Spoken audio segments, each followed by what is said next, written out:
The ground report. The government of Trinidad and Tobago is not closing down Petrotrin. The ground report. The ground report. I would think that there's been very clear that all the employees of Petrotrin will exit the company. All.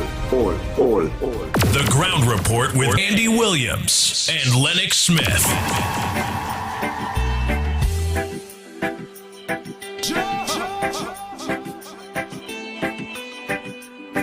Bang, bang, bang.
shine.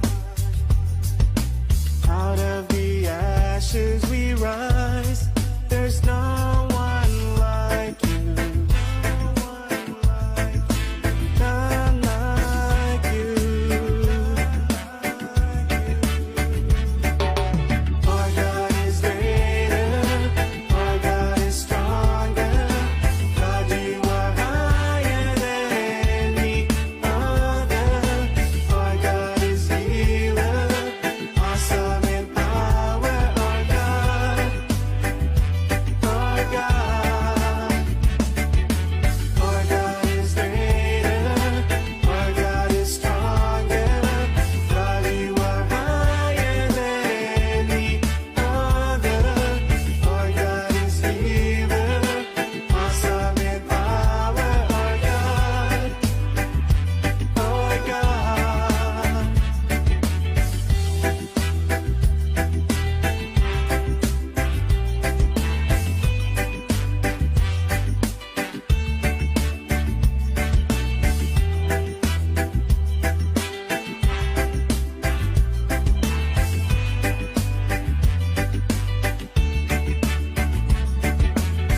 And if our God is for us, then who could ever stop us? And if our God is with us, then what can stand against? And if our God is for us, then who could ever stop us? And if our God is with us, then what can stand against? Stand against.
Williams and Lennox Smith. Oh boy, oh boy, oh boy, oh boy. Good morning, Trinidad and Tobago. Time check. It's our 14 minutes past the hour of 6 o'clock. And you're listening to the Ground Report. You're surely the pitbull of radio. Co-host Lennox Smith. Director Snipes. Good morning, Trinidad and Tobago. Good morning to the whole of Talk City. Listeners, Talk City 91.1 FM. Good morning to each and every one of you. It's a pleasant good morning for those of you on social media, on our several social media platforms. Good morning to each and every one of you. Snipes, good morning to you. Blessed morning, Andy. Blessed morning, Trinidad and Tobago, and of course, the wider world. Nice. Lennox Smith, a pleasant good morning to you. Yes, indeed. Yes, indeed. A pleasant good morning to you as well, my friend. Of course, I trusted that you had a wonderful Shuk Diwali. Is Diwali? No. It's not Diwali at all. It's Eid Mubarak, right? I was just trying to test you rhetorically. But that being as it may, I trusted that all would have had, of course, a wonderful weekend. It was a protracted weekend. We had, of course, some discrepancy in terms of the sighting of the crescent moon that will determine finally the end of Ramadan.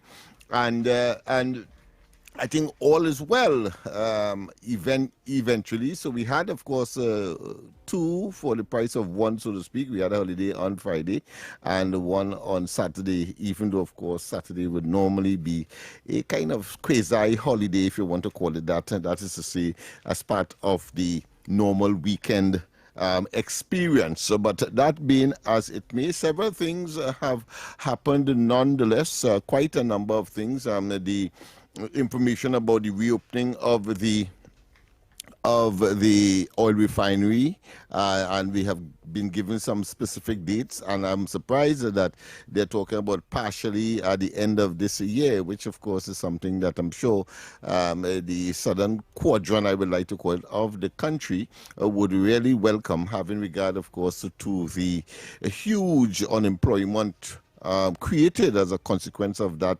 decision, the circumstances of which continues to be the subject of persons like us in the media.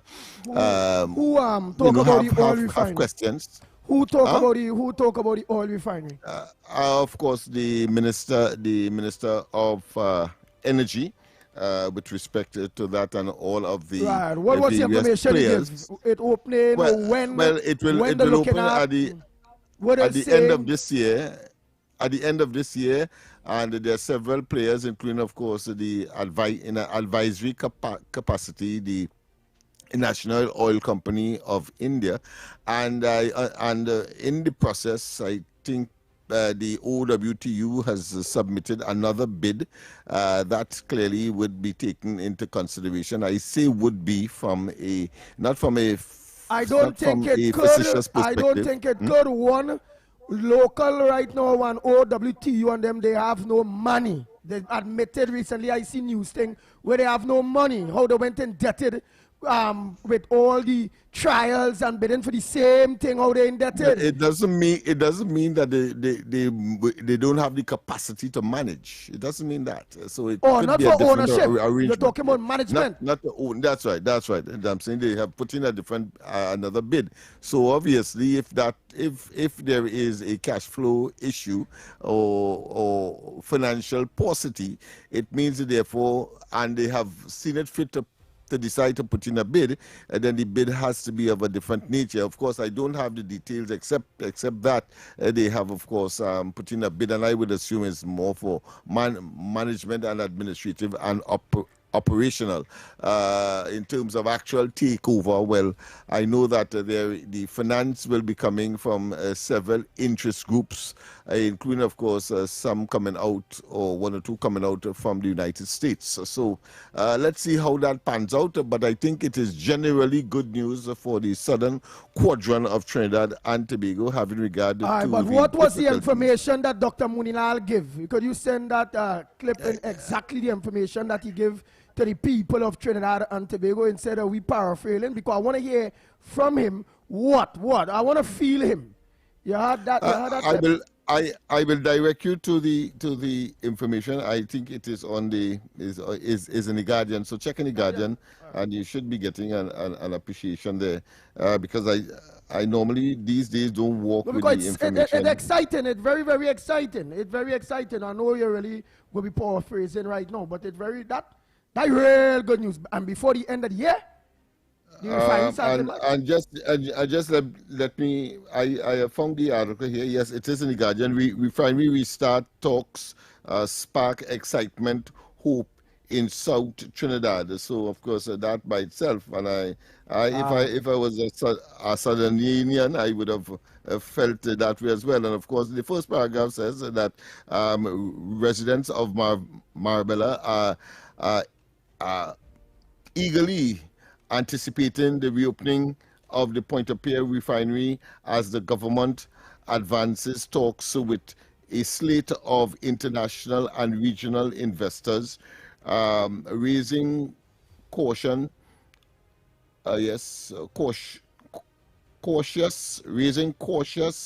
optimism that South Trinidad could be on the cusp of long-awaited economic revival.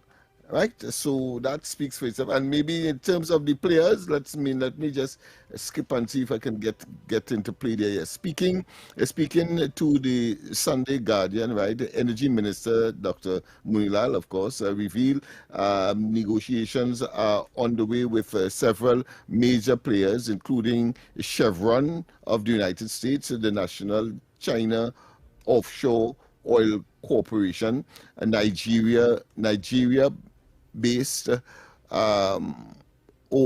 Owando, Indian Oil Corporation, and the Oilfield Workers Trade Union, Patriotic Energies and Technologies, which has submitted a new proposal for consideration. Right. So I think you have gotten the gist of it there, the essence of it, and it could only be good news, especially in these circumstances, because remember the budget was based on what, $70 or $72 a barrel for oil. Well, of course, it's in recent times it has gone way past that. I think it is nearing $100 and maybe $30 thereabout, and I see no reason why it cannot go there, even not on a sustained basis, because of course the strait of that strait where near that is control, or part of it is within the control of Iran, and where 20% of the world's energy and 20 million barrels of oil comes out of that region on a daily basis. The conflict there between, of course, Israel, the United States, and Iran continues to flame, and so I would expect that that will take some time to resolve, and Trinidad and Tobago, unfortunately in such circumstances, but that is how it is, will be the beneficiary of that in terms of increase in barrel. In other words, I'm saying that the naysayers who said that the barrel of oil was pitched too high by the Minister of Finance or the government in the 2026 budget statement, clearly is now being seen as maybe as something that they may have spoken too quick about, and therefore would have to find another way to sort of castigate the government. So that is where that is, as far as I'm concerned. Anything else that you want to treat with at this time? Of course, the Prime Minister did give the Muslim community her own sentiments in terms of wishing them all the best for Eid, of course, having come out from Ramadan. And of course, we are looking at the prospects now of the Baptist holiday on the 31st of this month, and all the other things that goes with that. Of course, I would be playing a major part here on the Talk City in terms of getting people aware, as we have attempted last Friday with respect, of course, to Eid and Islam. We will be, of course, sharing information about the Shouter Baptist community. And I love to say Shouter Baptist as a distinction from the General Baptist, because you have, of course, the Christian, let's say the Christian type Baptists that do not shout, do not what is called engage in the dumption, that kind of thing. They adopt, of course, a more European style worshiping. And of course, it is that group of persons, the ones that are the shouters, that were subjected to such a travesty that caused the country subsequently, under, of course, a UNC administration under the great Mr. Pandey as Prime Minister, to give the country this holiday in recognition of the disadvantage that community faced in terms of worshiping like everybody else. I think it was a tragedy. I think it was a travesty. I think it was, of course, bigotry. And I've always been, and I'll continue to say that I thought it was a mockery of our religion when Dr. Rowley, in a political stroke Baptist exercise sponsored by the PNM to raise a hymn, saying that, of course, he could sing, and then he said, somebody touch him, and somebody save his soul. And I like to say that it looked as though is Manning that slap him rather than touch him, because I thought it was a mockery. Why I say so is because after that, young people started to make music about the particular exercise, and to me, making fun of the religion. I take my religion very seriously, as everybody else should, and therefore that level of ungiven license, or license taken by particularly one in the office of Prime Minister, who is supposed to be the repository of unity and the expression of the cosmopolitan nature of Trinidad and Tobago, multi-religious, multi-ethnic, multicultural, that anytime you disrespect anybody's religion in such an environment, then of course you should be castigated. And those who are so offended should take the lead. And I think as a practicing Shouter Baptist practitioner, I ought to have done so, particularly from the platform that I would normally be engaged in. So that is that as far as the other expectations are concerned. Of course, the basic Christian community in terms of Easter, they too will be looking forward. The Easter holidays, I believe, have started as far as school is concerned, and therefore the beginning of that particular period, marking the end of the Lenten period. If I am not mistaken, I know that the Christian community will certainly correct me if I am wrong, but these are some of the major developments that are taking place. Of course, Dr. Rowley and his outlandish statement with respect to how he have characterized or described the Prime Minister. That has come in and taken task of one of the daily media houses, I think it's CNC3, if I'm not mistaken, for repeating the words in such a way. Right. Yeah, correct. Yeah, okay. And I too share that, because we would have been subjected to that at one point in time as well in another place. So therefore, if it is good for us, it is good for anybody. I suppose the reason why they may have taken action in the way that they have is largely because Dr. Rowley is no longer put another way, is now an ordinary citizen, and therefore can be subjected to, he cannot influence, should I say, and therefore the compromising of these institutions, as we have seen him done repeatedly during the course of his prime ministerial portfolio and responsibility in Trinidad and Tobago. So those are some of the other areas. Hilton, of course, considers exit from Trinidad very, very unfortunate, emotional. Of course, negotiations would have been taking place for almost 3 years from the information I have gleaned. And therefore, it cannot be this administration that would be responsible for any decision made by Hilton. Remember, we are just a concessionaire, so they have given their brand to, of course, the local operators, and here it is, they're saying that it doesn't reach the international standard that Hilton is known for, and there is quite a lot of money, US dollars, that is required for upgrading. Dr. Rowley, in his response, is blaming, of course, the present administration, saying that they don't know what they are doing. But when he was in government, has been negotiating, and they reached some kind of plan. Yet still, if that plan had any credence, we would not have been hearing now that, of course, Hilton is looking to make their exit. It means that, therefore, just as the destructive nature that we have seen on major issues and public, let's say, assets in Trinidad and Tobago, whether it be the oil refinery, whether it be Petrotrin itself, or whether it be the Chagaramas entity, and we can go on and on. We have seen where the previous administration, now of course in the opposition, have created a lot of hazard and havoc for Trinidad and Tobago in its policies. Of course, we know that they inherited in 2015 over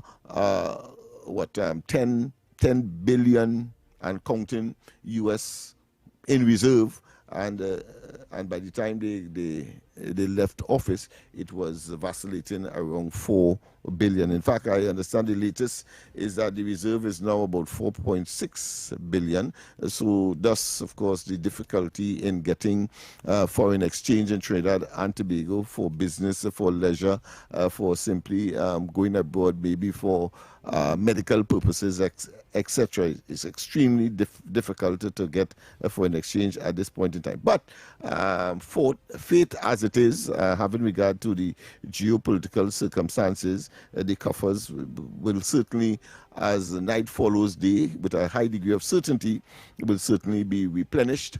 And of course, let's say prudent administration of these resources will certainly come to bear eventually. I'm very optimistic. Of course, I want to say domestically or community oriented. Well, I want to commend the minister in the Ministry of Housing, Philip Alexander. He really said that he is the man who can fix it.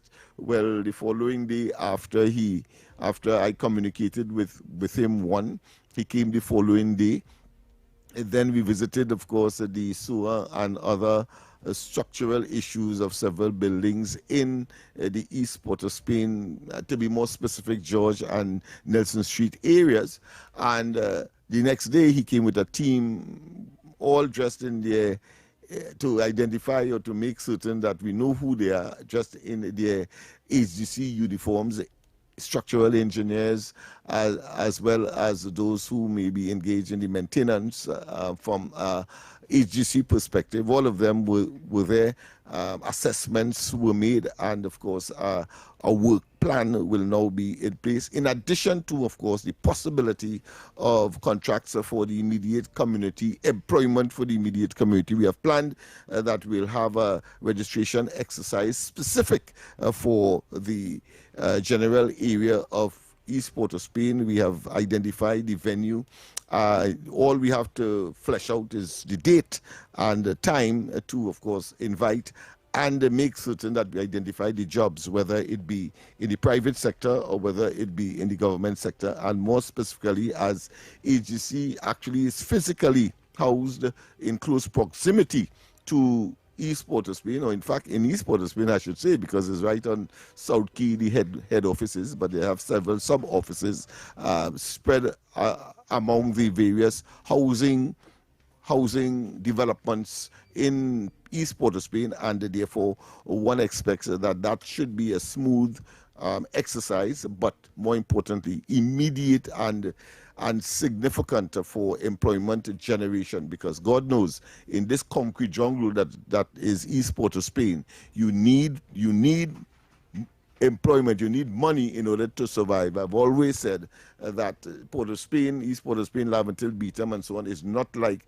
a community, let's say in Guayagua and so on, where you could still go and maybe plant something, go and get a fish. I mean, even though you are trespassing, but nobody will people will throw a blind eye to that.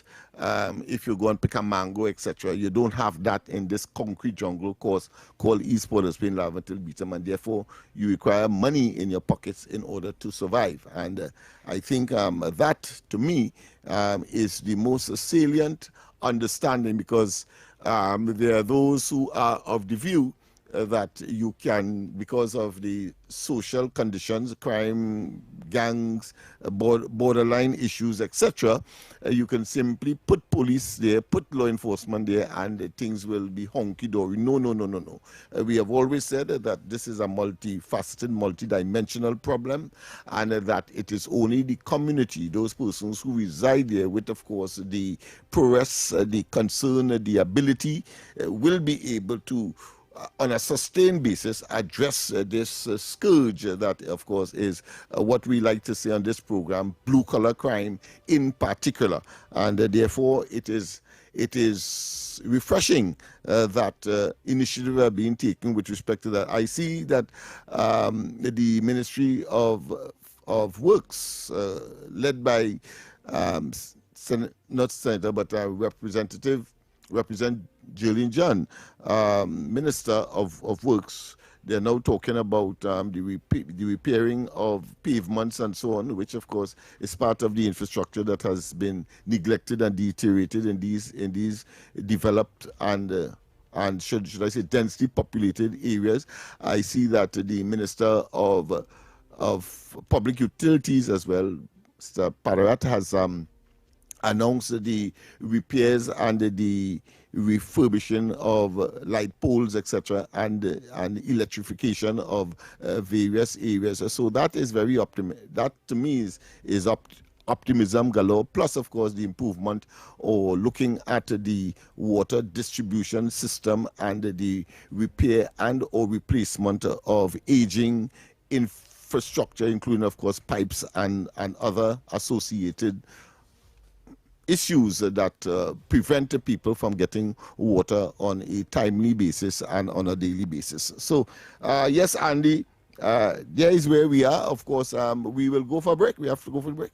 Yeah, we go for the break. And, of course, when we come back, we open up the lines. You first and foremost, and then, of course, you can, give your little notes, your voice notes and so on, which will be played during the course of the program. And don't forget, of course, we have today Andy's Capich period. Yes, Wizzy Mark today, and of course that would be, look forward to that at 7:15, and then at 8:15, of course, the word of the day challenge, of course, courtesy yours truly.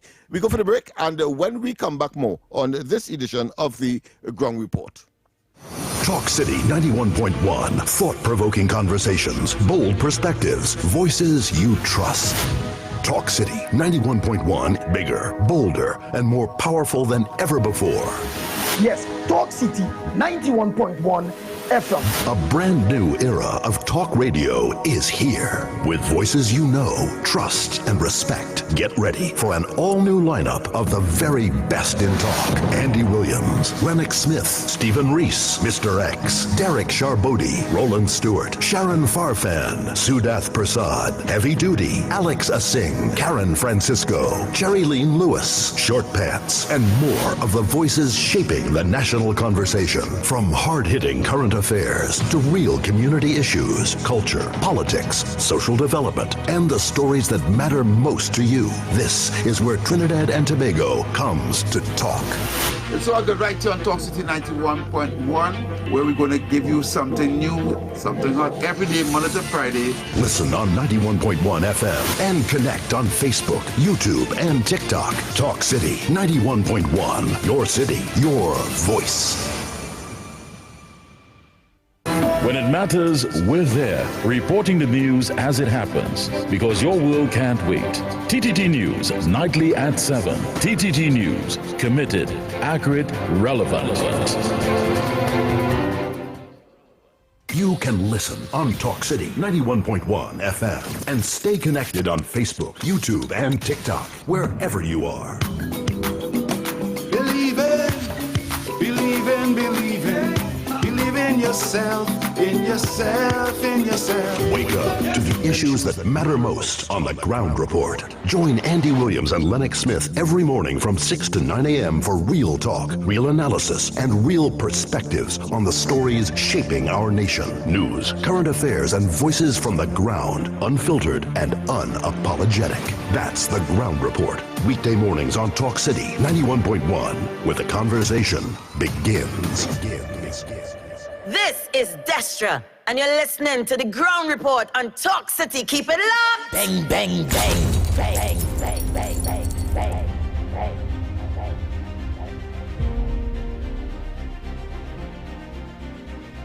Oh boy, we are back. Time check, it's 20 minutes to the hour of 7 o'clock. And you're listening to the Ground Report. Well, the lines are open, the numbers to call. 225-6644, 225-6644, or 239-5120, 239-5120. You can also call 622-4911, 622-4911. You can call us and send us a voice note too on the 366-3053, 366-3053. Or you can also send a voice note on 394-4911, 394-4911.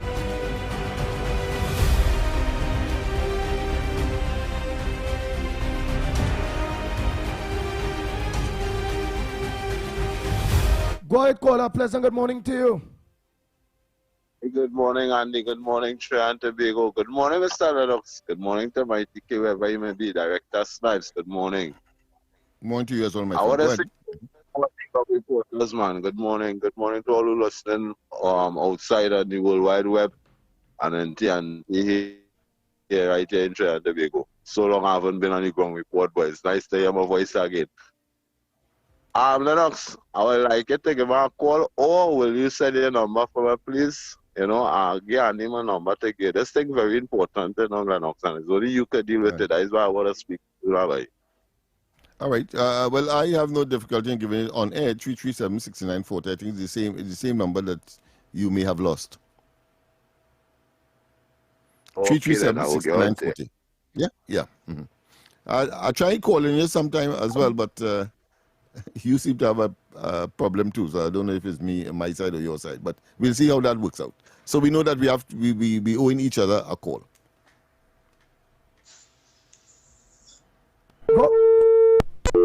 Oh boy. Good morning to the magnificent tree. Mr. Lennox, I want to tell Trinidadians something today concerning the PNM telling them in meeting that the constitutional rights has been taken away from them. Well, if they put it in the police station, well, we might be in trouble because you know all the policers know. Move the coke, move the marijuana. Now they're going to move the constitutional rights. And after the SOE, then we in trouble because the constitutional rights gone. We had to look for it. You know, if they might put blocks where it was with some kind of wood. So I want to tell Trinidadian, if they just get up on any morning and they do what they are accustomed doing when they implement the SOE, I want to ask them that. And how it is they have to go to a meeting to know if they lose their constitutional rights. And they know that before. I find that funny. If I lose $100, I can't go and for a man to tell me I lose $100. I supposed to know I lose $100. So if your constitutional rights was removed from you, how you have to go in a PNM meeting to know that? And them have to tell you you lose your rights. You see how stupid it is? We as Trinidadians just have no sense. I want to tell Trinidadians something about the American, because they're talking about Kamala go and join with the American, and many of them feel where she shouldn't be doing that. She should go with the CARICOM. But I want to just say one thing. Give me another chance, please. The Air Force One plane that the president does use is one of the most expensive planes in the world, because the price of it is near our budget, what we will run for the whole year. Just imagine that, the kind of plane they have. And they are two in that. So what I'm trying to say, they don't need Trinidad at all. We can't even step into them boots. America has to step into here. We have to step into America. And we should feel proud that our Prime Minister line up herself with America.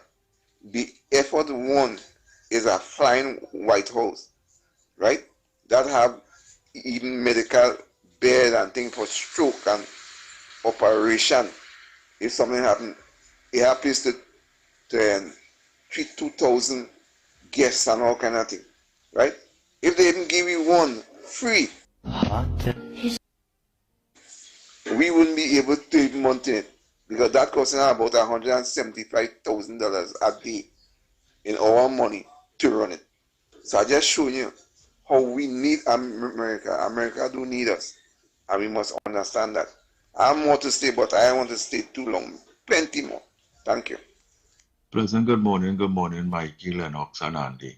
Lennox and Andy, let me ask you something now. When last Solar actually went into the Port of Spain, or even Mount Hope as we speak, Mount Hope are referring to now, hospital, in the, like we say, in wherever, in the rooms or wherever it is, keep these patients on them.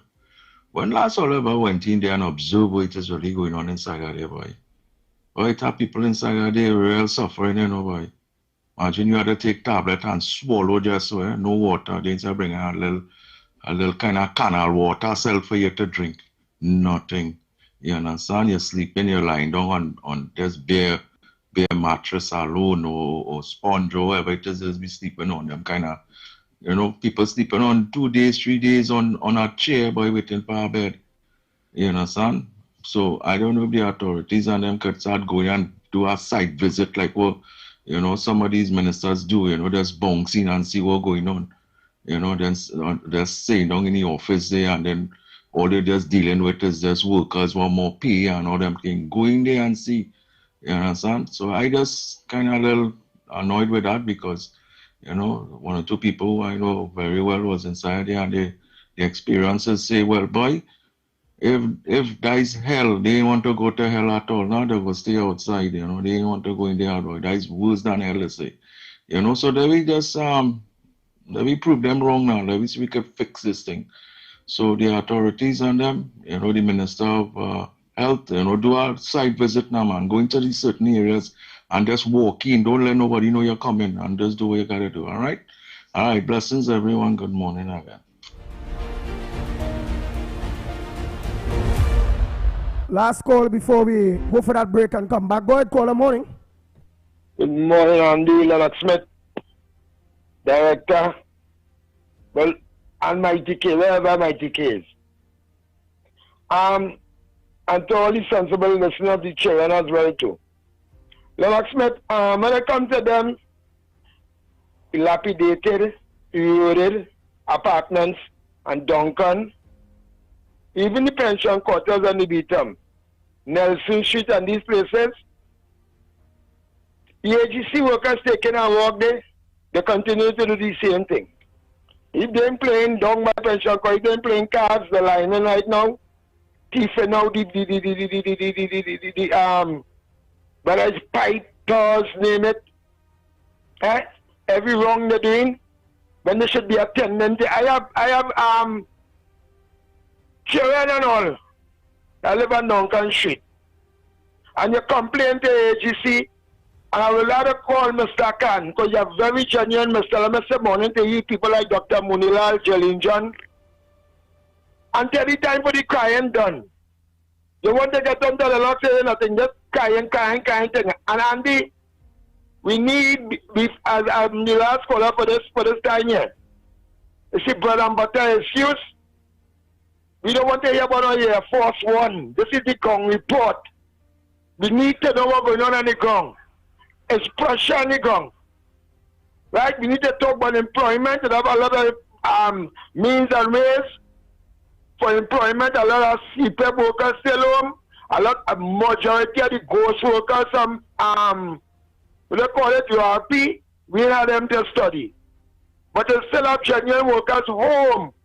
Otherwise, we see all that cars going on in the vicinity of the party bus should that one parallel from Arima to Port of Spain, the drainage problem and them need to be fixed, need to be clean. People can be employed more and more, just more than 3 months. We need to talk about this bread and butter issue. I call on the Honorable Prime Minister and as the Minister said, well said. Sometimes want to take a walk in these places. Because you can walking, the accounts department, they will see all who laughing, all who giggling with the falsy and all kind of bad looking makeup on the face, and not doing the people work and have the government looking bad. The Minister of Health, you now get a very great idea. Walk through just so don't let them know you're coming. Right now, I have a partner sit down right in front of my place, Andy. The man sit down sleeping on a chair. He said, you see the corridor in Mount Tobit in a mess. And if guys even only want to strike, I tell the minister, don't start the pass, you start the walk. Don't tell them, let them know they're coming. And let only deal with the bread and butter issues, that local election coming. And I mean, I don't know if only just want to be here for 4 years, that only not studying the bread and butter issues of the poor people. Or let's say when everybody win, the party bus is looking good, the drainage problem is looking good, and certain areas alone looking good. Come on, it's not two for no two. Right? Deal with the citizen properly for me, please.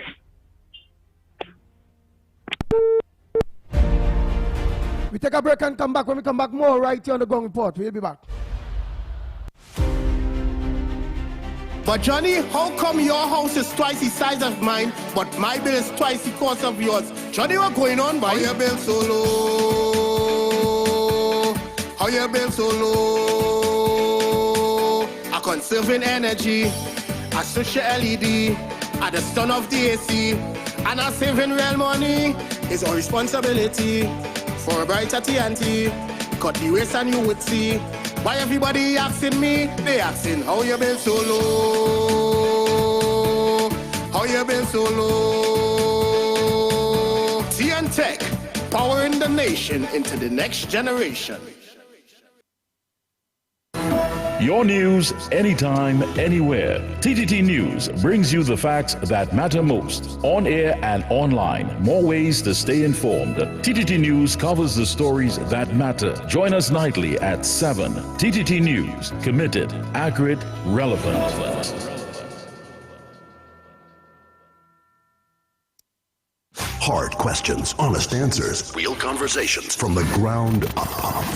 If you want to know what's really happening, don't miss the Ground Report. Weekday mornings on Talk City 91.1. Any views or opinions expressed on the Ground Report are solely those of the hosts and callers and do not represent the views, policies, or official position of Talk City 91.1, its management, or affiliates. This is Destra, and you're listening to the Ground Report on Talk City. Keep it locked!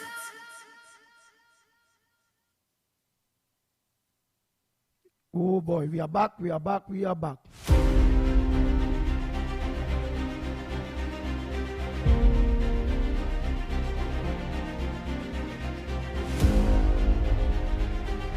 Time check. It's at 7 minutes. 7 minutes to the hour.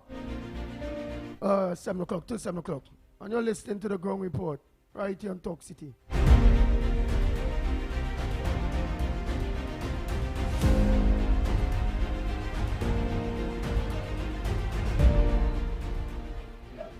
Andy, good morning. Andy, the guy who talk about the hospital, you got to understand, it takes money to run a hospital. It takes money to do everything. So what the government is doing is trying to do things that can bring in money. It's best to bring in money to fix what they need to fix. The PNM was about 10 years and let everything run down the drain. You got to understand, it take a few years to fix it, and you got to humble. And, I know it's hard, but you got to do what you got to do in order to fix it. The PNM need money, the government need money to fix whatever they need and they don't have. The PNM has squandered, thief, and steal the money and build Balgi House. And then you have a PNM, ex-PNM talking a certain crap, the propaganda machine and the PNM. So don't take them on, fellas. You got to play hard, play smart, and things will be good. All right, later on, bye.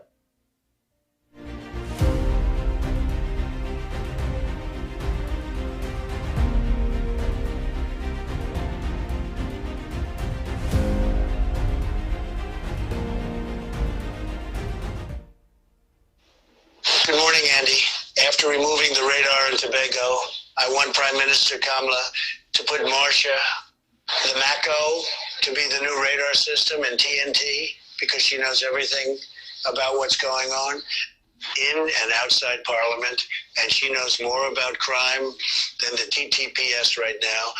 And having her as a radar will save TNT lots of foreign exchange also. So I hope Prime Minister Kamala will take up my advice on her. Did you know Marcia reported the ground report to TAT, but nothing came of it? That's because you were operating an internet station and not a local radio station, so she got egg all over her face. I guess she didn't see that one coming. Maybe karma is catching up with her now. Anyway, Andy, have yourself a great day, my friend, and let's all try and be safe out there today, people. Morning.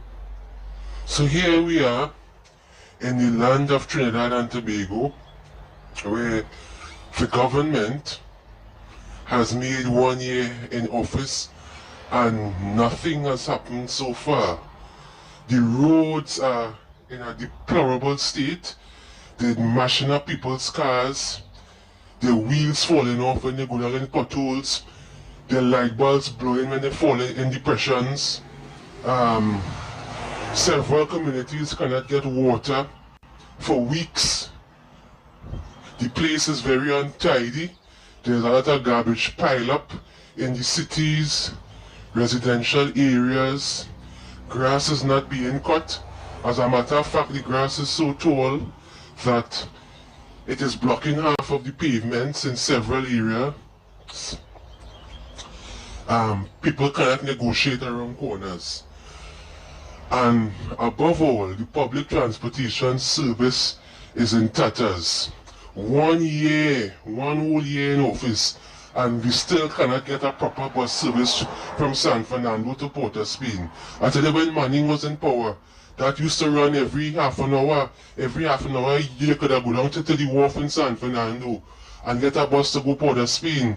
You could have gone Citygate every half an hour and get a bus to go San Fernando. Why is the country falling apart like this?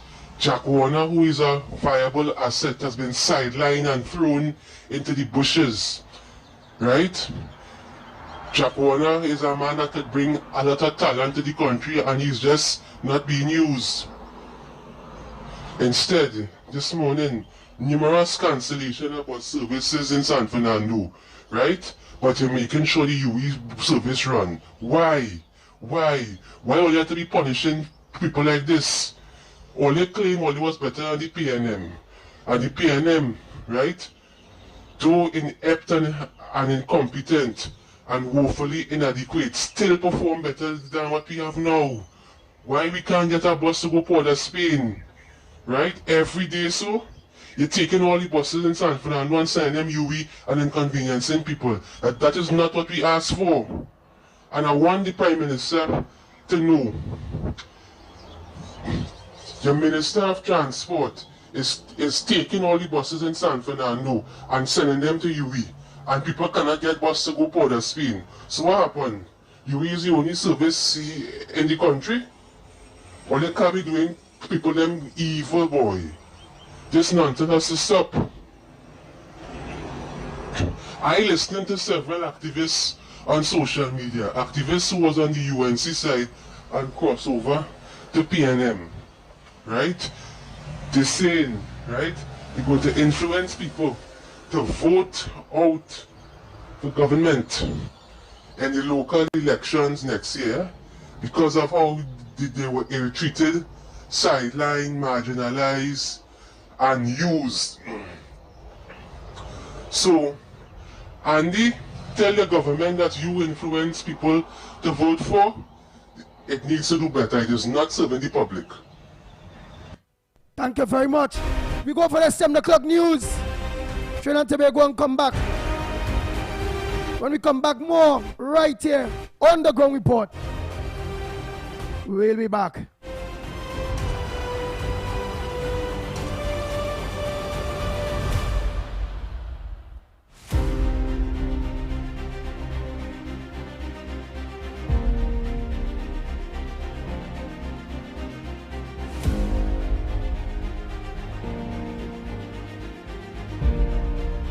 The Ground Report with Andy Williams and Lennox Smith.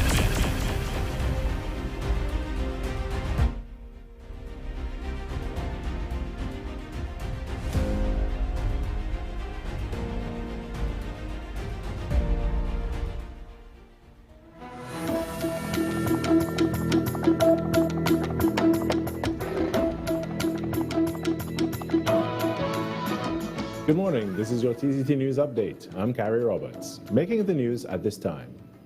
Vice President of the Trinbago Unified Calypsonians Organization, TUCO, Steve Rascomanda Pascal, is calling for deeper collaboration between cultural organizations and the Ministry of Education. Speaking at a prize-giving ceremony for the National Junior Calypso Monarch Competition 2026 on Sunday evening, he argued that structured training is critical if young performers are to fully develop their skills and sustain the art form. He noted that education policy must go beyond celebrating talent and actively invest in workshops and training spaces, particularly during school holidays. Teachers and mentors, thank you for nurturing the talent, for the guidance, and for believing in our young stars. Your hard work is paying off. Don't stop. Keep doing it. We need you because we just facilitated. You are the people promoting the excellence and working hard with them. In closing, I wish to extend an invitation to the Ministry of Education, who is unavoidably absent here as well. I really wanted to send a message home to the representative and the Ministry of Culture to partner a bit more. And I say that again, to partner a bit more with TUCO to facilitate workshops for young people during the Switching his focus to the youth, he warned that too many young singers focus on melodies without fully grasping lyrics, language, and message. So they may appreciate what creating or composing a calypso is all about. It's important. You see, a lot of us who just handle the song. Sometimes they don't understand the big words. You know, because some of you, your grammar must be way up. Unlike me, my grandma don't say so I just give them simple song to sing. Right? Especially when they can do it for themselves. So we need to understand something. Try to help them to work, to create the own composition. When they create the own composition, it pays off because I hear the Junior Calypso Committee have a special prize for people who compose their own thing. And when you compose... The Ministry of Trade, Investment and Tourism moved swiftly to protect and preserve a turtle nesting site at Maracas on Saturday. Minister of Trade, Investment and Tourism, Satyakama Maharaj, shared images on his Facebook page over the weekend showing sections of the beach cordoned off. He He noted that the ministry has taken proactive steps by erecting signage to secure the area. According to the minister, a giant leatherback turtle came ashore and laid her eggs in the middle of Maracas Bay, prompting the immediate response.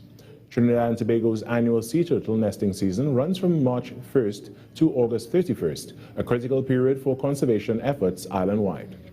Early in March, the Ministry of Defense announced a zero-tolerance policy, warning that laws will be strictly enforced against poaching, reckless beach driving, and any activities that may disrupt or endanger nesting turtles.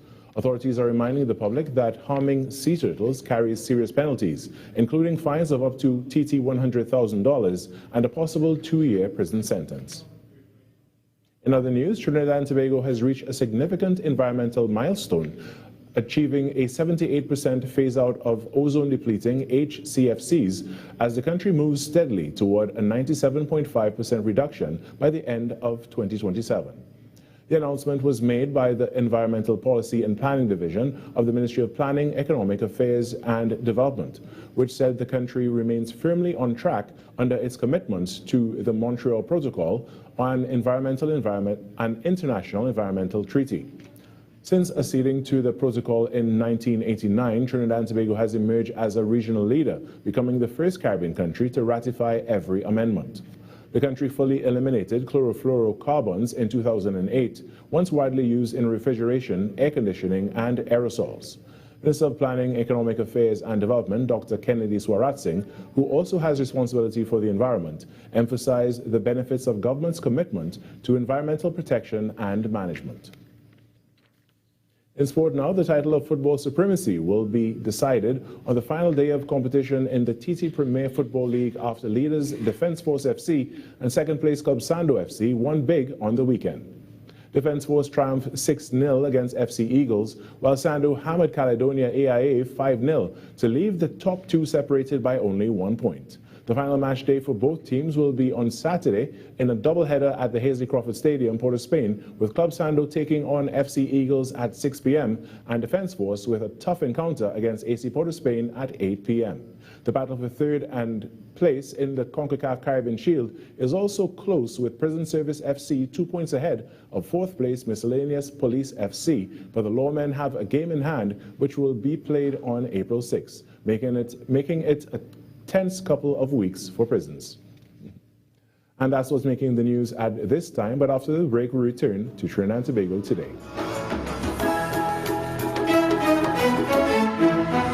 That was TTT News on Talk City 91.1 FM. The microphones are down and the boots are laced up. This Good Friday, the top media houses of Trinidad and Tobago are stepping off the air and onto the field. Get ready for the Intermedia Football Cup 2026. Come out and rep your favorite media personalities as they clash for football glory and bragging rights. The best part? It's free. So bring the family, bring your coolers, and don't forget your vibe. Friday, April 3rd, Police Barracks, St. James. It's football, energy, and excitement. Kickoff at 11 a.m. The Intermedia Football Cup 2026, powered by TTT Limited. For more information, like, love, follow us on social media at TTT Live Online. No glass bottles allowed. Intermedia Football Cup 2026. The TTT Intermedia Football Cup 2026, sponsored by Digicel, Sunshine Snacks, Blue Waters, and Stamina Energy.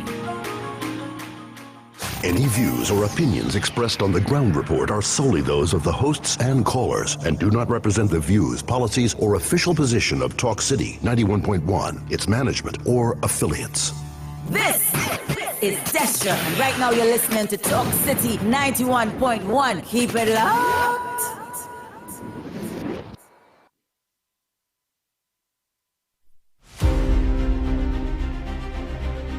The Ground Report with Andy Williams and Lennox Smith.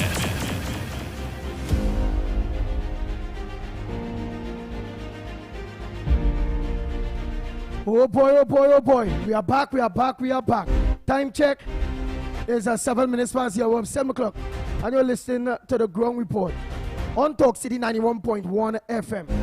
And viewing us and listening to us on our several social media platforms.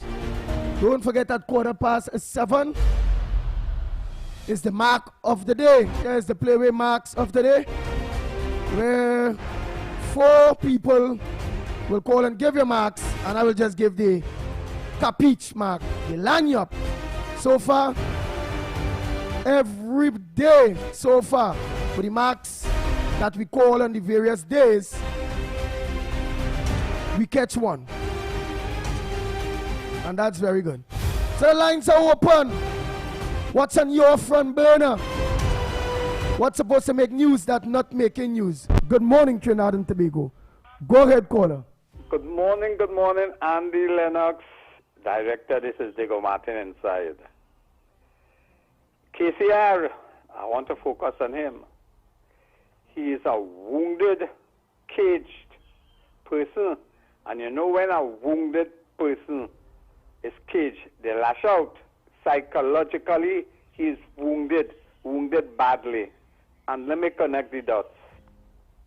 Colombia president is a target and a person of interest in the USA. We had a fellow by the name of KCR going to Antigua, was on an Interpol watch list. We still haven't heard who put him on that list, but most likely partners and things in Antigua will tell him where it came from. In Parliament, our beloved Prime Minister said, don't be surprised if high government officials, including Trinidad and CARICOM, will see similar fate. And she also indicated that people who are respectable, and I say they are so respectable, will also suffer the same fate. So I suspect the man understands that the guardrails are closing in on him. He has lost his psychological balance, and like a drunken man, he's fetching at any straw and want to take down people who he believes is the one responsible for his own misdemeanor. I go and have a nice morning.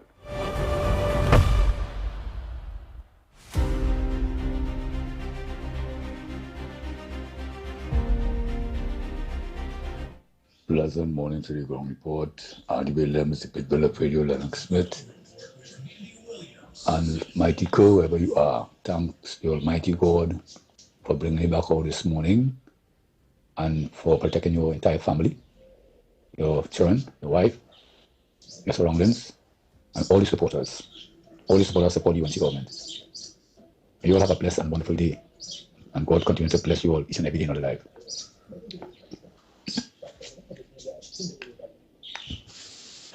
Boss man, let me tell you something. I feel you went and do operation and you take out that mouth here and you put a good mouth. Ever since you come out, you're only bashing the UNC government. You want the ugliness of life to continue. You have a good idea what PNM do to this country. They're doing nothing for this country, nothing whatsoever. All the kind of people who only want wrong things to happen to all you. When I say wrong things, all they want to suffer. All they want nothing. All they want the evil to continue like Satan. Right? Or you forget what Rowley do? He closed down the refinery. Thousands of people on the breadline. You understand? You say, in case you're in here and they're closing the fridge door, I'm not closing down the refinery. What all the divers are dead and you see how they end up there? Who arranged to bring that refinery and you see? Plenty children, they take all the food feeding program. Plenty children suffer, people suffer in Trinidad and Tobago for work. They bring outsiders. Look at how much Venezuelans they bring there. And these Venezuelans taking the work from Trinidad and Tobago, from the citizens of Trinidad and Tobago. Look how much things they're doing, wrong things they're doing. All they like darkness, all over they like the dark. PNM, the boss, what kind of nonsense. Why you call PNM and complain to them?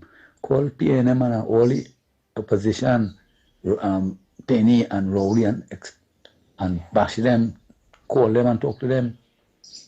You only got a government to fix this country. You can see Rowley aiding and betting with Maduro government.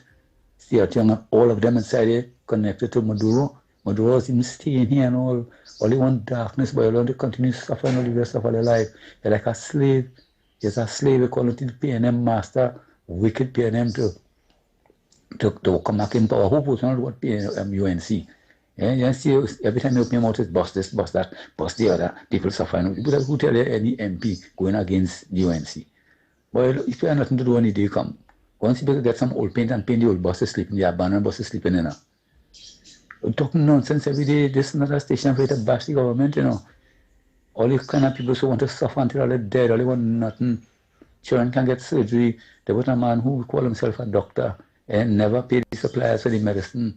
All of them embezzle the money in the country. They clean all the treasury, they vacuum it. Rolly gave the daughter $3 million for cassava painting. How much did he give Lara, the Batman? Eh? How much did he give him? But all of them fix themselves inside and they have no shame. The advantage you see people when you're a people because boy, like something wrong with you, you're going to do a checkup now, man. Take some parts from the old bus you're sleeping in and put it in your head now. You might be able to come out and drive yourself anywhere you want to go. You're only bashing the government, right, boy? If you have nothing to do, take a hike now, man. Take a hike. By the time you open your mouth, there's something stupid, something to take a drum full of water and you pound it, goom, goom, goom, goom, goom. Eh? There's something good to do when the day come now. Better you go and try to go and look for a work by some funeral room to bathe some dead because everything you're saying is dead talk. Scram now, man. Yeah, Andy, morning. You need to put a stop to this bus man and ask them when he's talking, call you and ask them where if you could give the government a loan, lend them some money, billions of dollars. We have to give them the money to run the system. Because they need money, you gotta have. You need money to run the bus system, to buy buses. How the bus man if you have money? The PNM have plenty of money, so they squander it.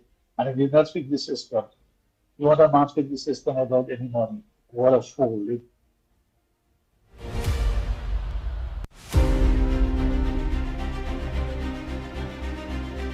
Oh boy, Trinidad and Tobago. It's that time, 7:15. And we want to know what's your mark for today.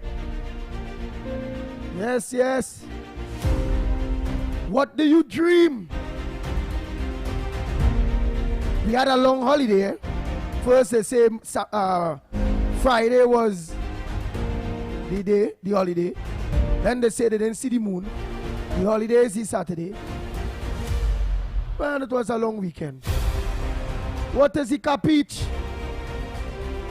What did you dream? What do you believe is the mark that will play today, Monday, the 23rd?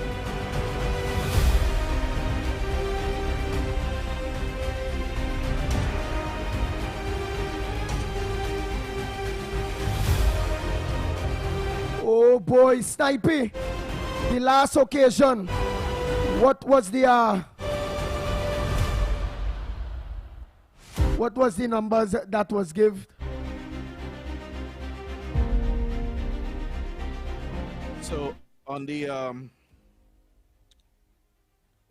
last occasion, we had 36 donkey, 4 dead man, 22 rat, 16 jammet, and the capiche was number 3, carriage.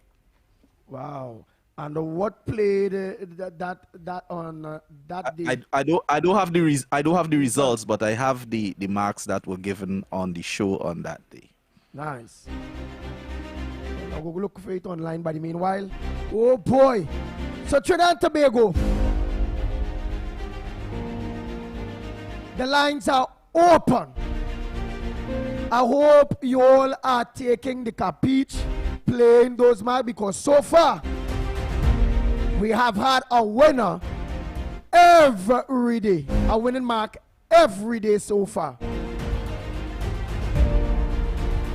So let's hear what is those winning marks for today. 4 marks by you.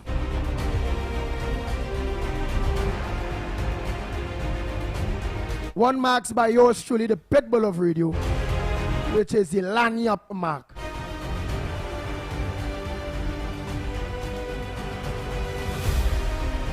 Lennox, you get the opportunity to win yet? Unfortunately, and you know, there is a saying, in the abundance of water, somebody is thirsty. Well, you know, I have all those opportunities to win, and I simply did not find myself at the playwhe station to execute. That is because of my own views on the whole question, but I do not decry anyone for believing that, someday they can become rich or they can satisfy their needs by taking that risk. And of course, the cost is minuscule because it's minimal, $5 and so on, and you could win, as much as you wish. I think what I can tell you though should be encouraged is that several people stopped me over the weekend and asking me, "Did you win? Did you win?" And it kind of opened my eyes to just how much people are locked on to the ground report. Oh yes, from early in the morning. Yes, I was totally shocked. Yeah. It's actually the first time people start stopping me to tell me, did you take your own capiche? Did you get the mark from Andy? Yeah. I said I'm right in the studio and I didn't win. So definitely I'll be playing. But it also, based on what you have said, it also reminds me of for whatever better term, you talk about them who be a man and see a woman and so on. You normally see them, in very what I consider to be not so voluptuous or should I say very nice environment, but they could tell you what to play, how to get rich, etc. But they themselves doesn't express or display richness. So I suppose that is how it is. So we can tell people what to play, but we ourselves, maybe some believe that you will lose that ability if you actually take your own advice. But that being as it may, we are waiting the first call for the capiche of the day. Would we be taking any from the onliners that don't call? And from voice notes, I want to believe. We're definitely only going to be recording the calls. Only calls. They're free to give their voice note in between, but we're not gonna record it. We're gonna take the calls. Well, I'm sure from time to time Andy will give us what they are saying online, but you have to call in order to benefit, and as part of the capiche as an addendum, as an addition to what Andy will, of course, deliver, because it is about Andy's capiche, and I don't know. So far it working, boy. So far it working. And maybe on this occasion, Andy, maybe note could be taken on the false start with respect to Eid, for example. I don't know what that represents in terms of the symbols. Oh, how we end up getting two holiday. Let me take a call here. Morning caller, where are you calling from? What's your mark for today? Or what's the mark for today? Just give us one. I'm calling from my mark for the day is 1 by Santa Fe. 1 Santa Fe. Oh boy. And why would you say Santa Fe? Tell me quick, why Santa Fe? Alright, we'll take our next call by the meanwhile. Right, so that's 1 so far. Next caller, a pleasant good morning to you. What's your mark or pick for today? Andy Williams, good morning to you. Andy Williams, Lennox Smith, and Nigel Sniper. Andy Williams, I go in with 18. Why you going with 18? I go in with number 18, water boat. Why? I go in with what? Why? Just short and sweet. Why? Why 18? Why you feel 18? Why you seeing 18?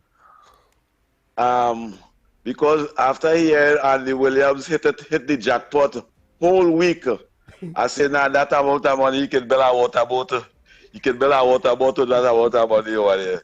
To hit the jackpot you become the whole week every day. All right. You know what it is? You know what nice? It's to win Monday, Tuesday, Wednesday, Thursday, and Friday. That is more than a hat trick, you know? Yeah, boy. That is more than a hat trick. Yeah. That was good. That was good. Thank you. Next caller. A pleasant good morning to you. So 1 so far, 18 second. And what's your mark for today? A pleasant good morning to you. Morning, gentlemen. On the last 2 days you are at call, man. Yeah, the mark. I'm going to feel what's going on, Andy. I played the 16 in the morning. But I want to play the lunchtime. I'm going to feel going. Wow. It came 4 o'clock. 16 2 jam, 16 and 31. The evening, so every day they go report any mark. Yeah, boy, for real, you know. But just the kakada, sometimes when I the kakada to play too. All of that in it. Now, but they go find the $5, man. They go find that $5. But you go ahead. What's your mark for? What's the mark? They come in below 25 twice, 10:30 and for 1 o'clock. 25 is 12 in Chinese. Right, but give me one mark. What is the mark you give me so far? 12. 12. Right, 12. 12 is what? King. And why did you pick the 12? Well, 25 is 12 in Chinese. Oh, 25 is 12. All right, so far 118, 12. One more, let's go. Oh boy. Let's go for that one more. Morning caller. Where you calling from? Good morning, Andy. 13. Last night I had a new great-granddaughter. 13? 13, Crapo.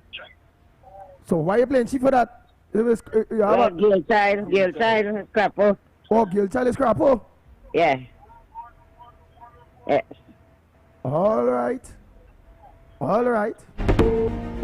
Thank you very much. So, Andy, are we going to be taking one more capiche, and that's from you? Yes.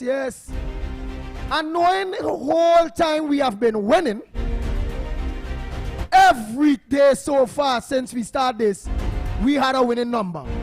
Whether it's the first number, the second number, the third number, or whether it's the first draw, second draw, third draw, or fourth draw, one of our numbers are coming within that draw. And I will say, to see, we have been winning money. I'm going to say 14 today.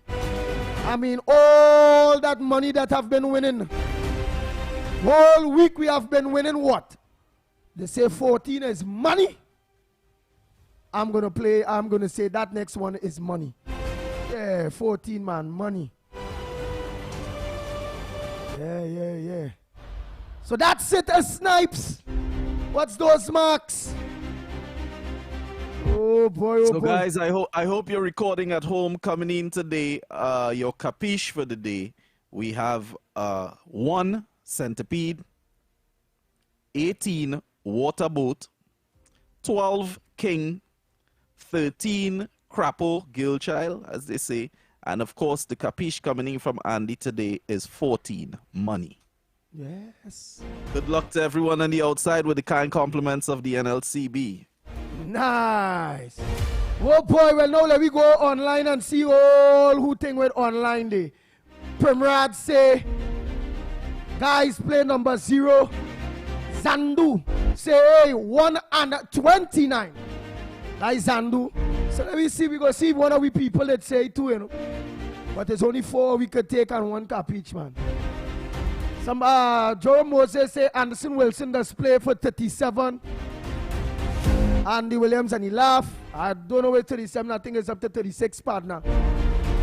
Carmen say 4. Dead man. Who is that dead man, Carmen? Primrod say, guys, number 12.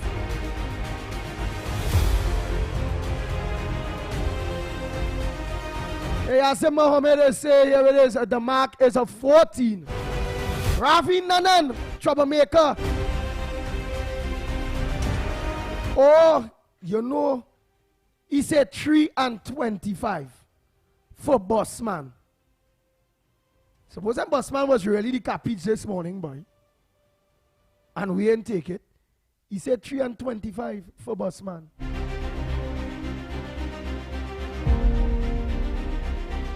Glory say you're 15 for sick woman.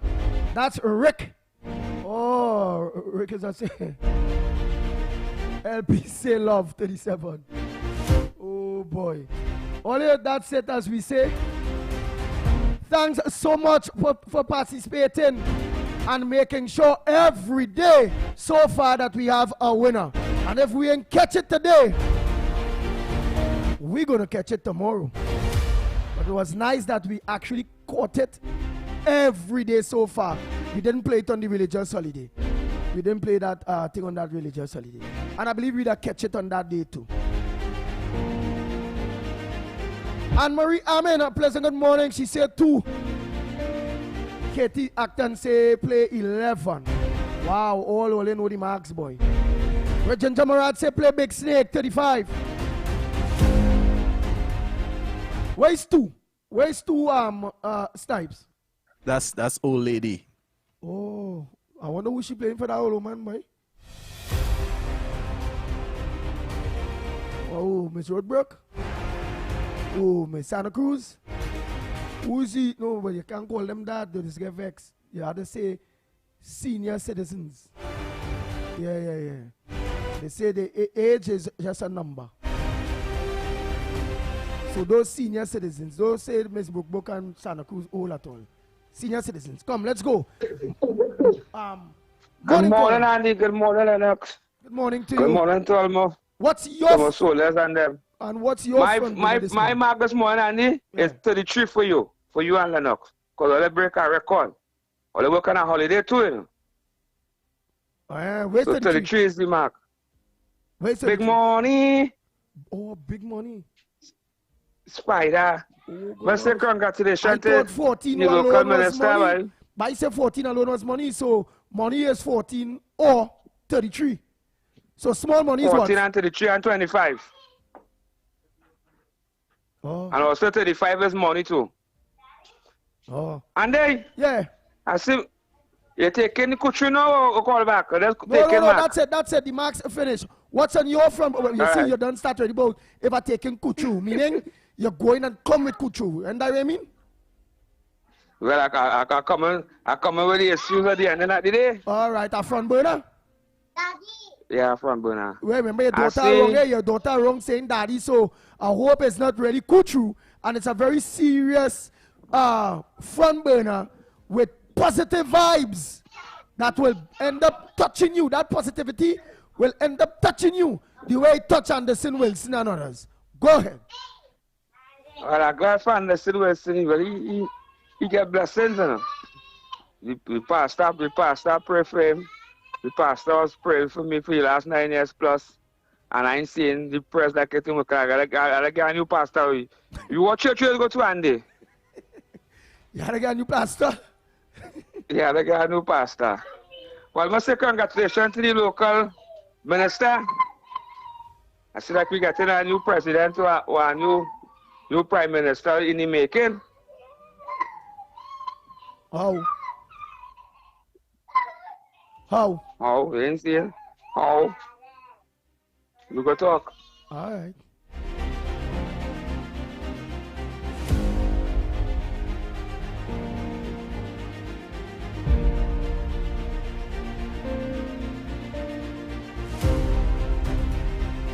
Andy, I going with 1 today, boy. 1.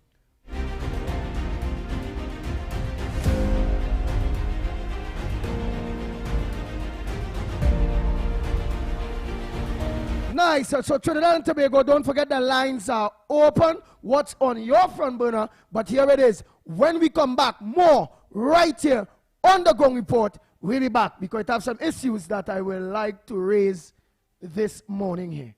Go ahead, Snipey. Your world moves fast, so do we. TTT News brings you the people, events, and issues that matter most. Stay informed, stay ahead. TTT News, every night at 7. TTT News, committed, accurate, relevant.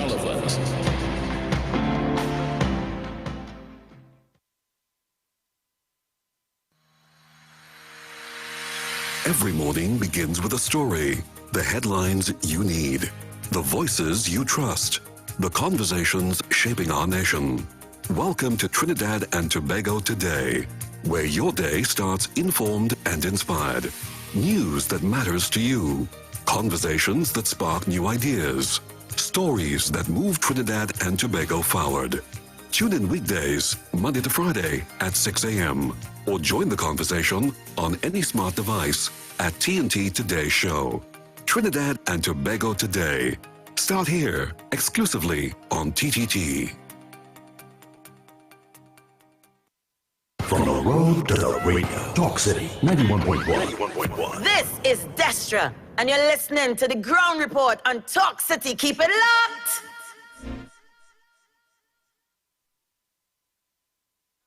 No boy, oh boy, oh boy. Bang, bang, 6 a.m. to 9 a.m. Join Andy Williams and Lennox Smith, the Ground Report team, as they rip apart the lies, half-truth, and misinformation that the mainstream media never discuss. The Ground Report. Hard-hitting, informative, undiluted, uncompromising, and unfiltered. Monday to Friday. Get the raw facts before making any life-changing decisions. Only on The Ground Report.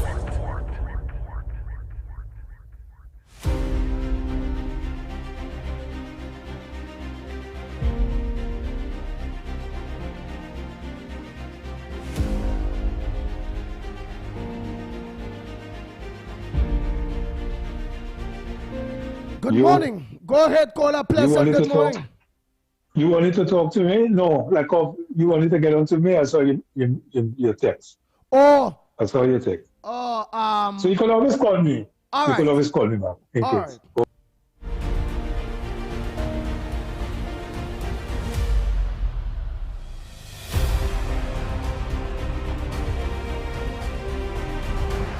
You know, is my grandmother trying to get on to and making mistake.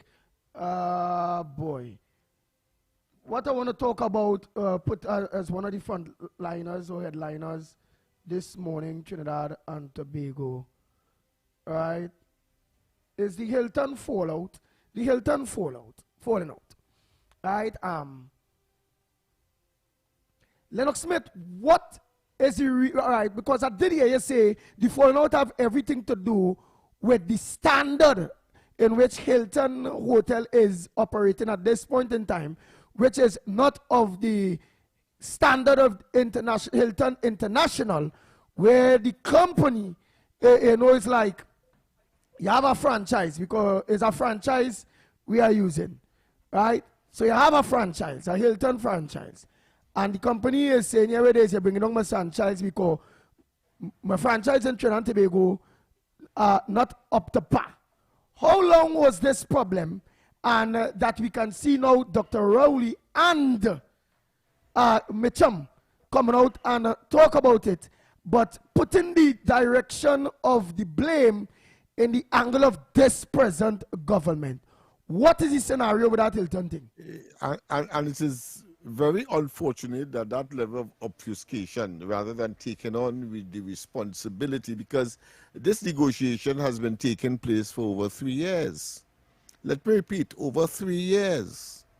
The present government has therefore inherited a scenario that was clearly incomplete. There was no conclusion or conclusiveness. And therefore, what they are saying is that maybe the present administration find it a bit too financially cumbersome, because we are talking about millions of TT dollars, and they are quoting the upgrade in US dollars, a very scarce commodity in Trinidad and Tobago.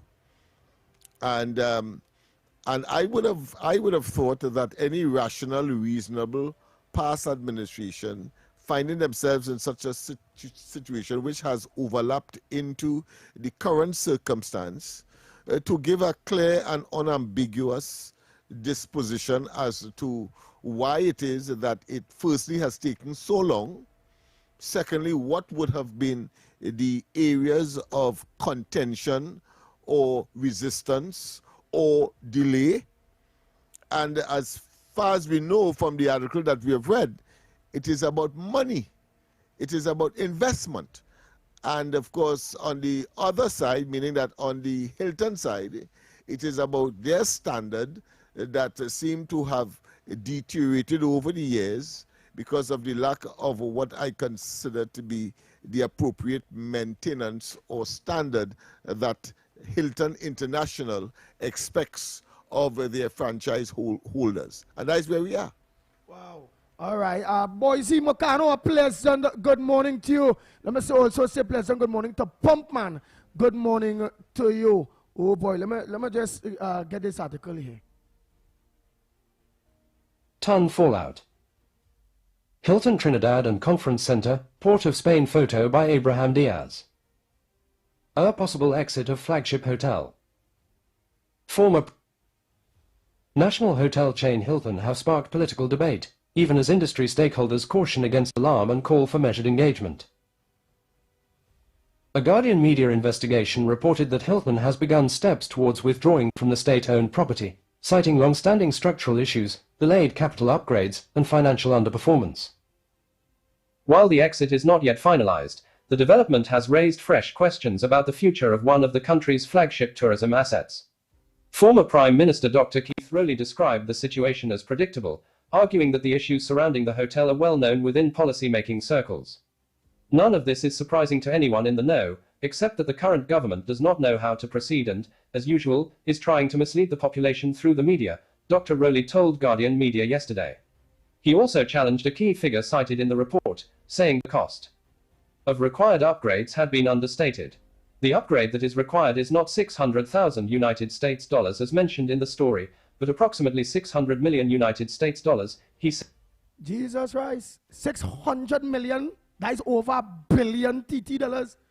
No, 600 million? That is over $1 billion.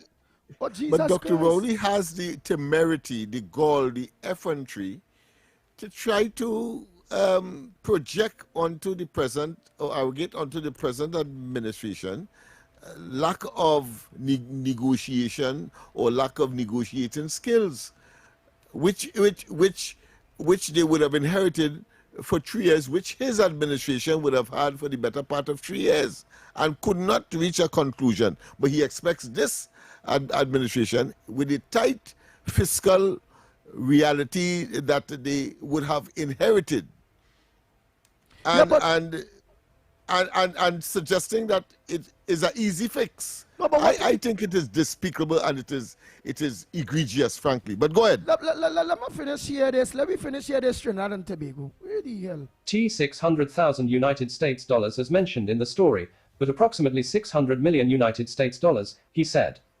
He added that negotiations during his administration had already reduced that figure and advanced the process towards implementation.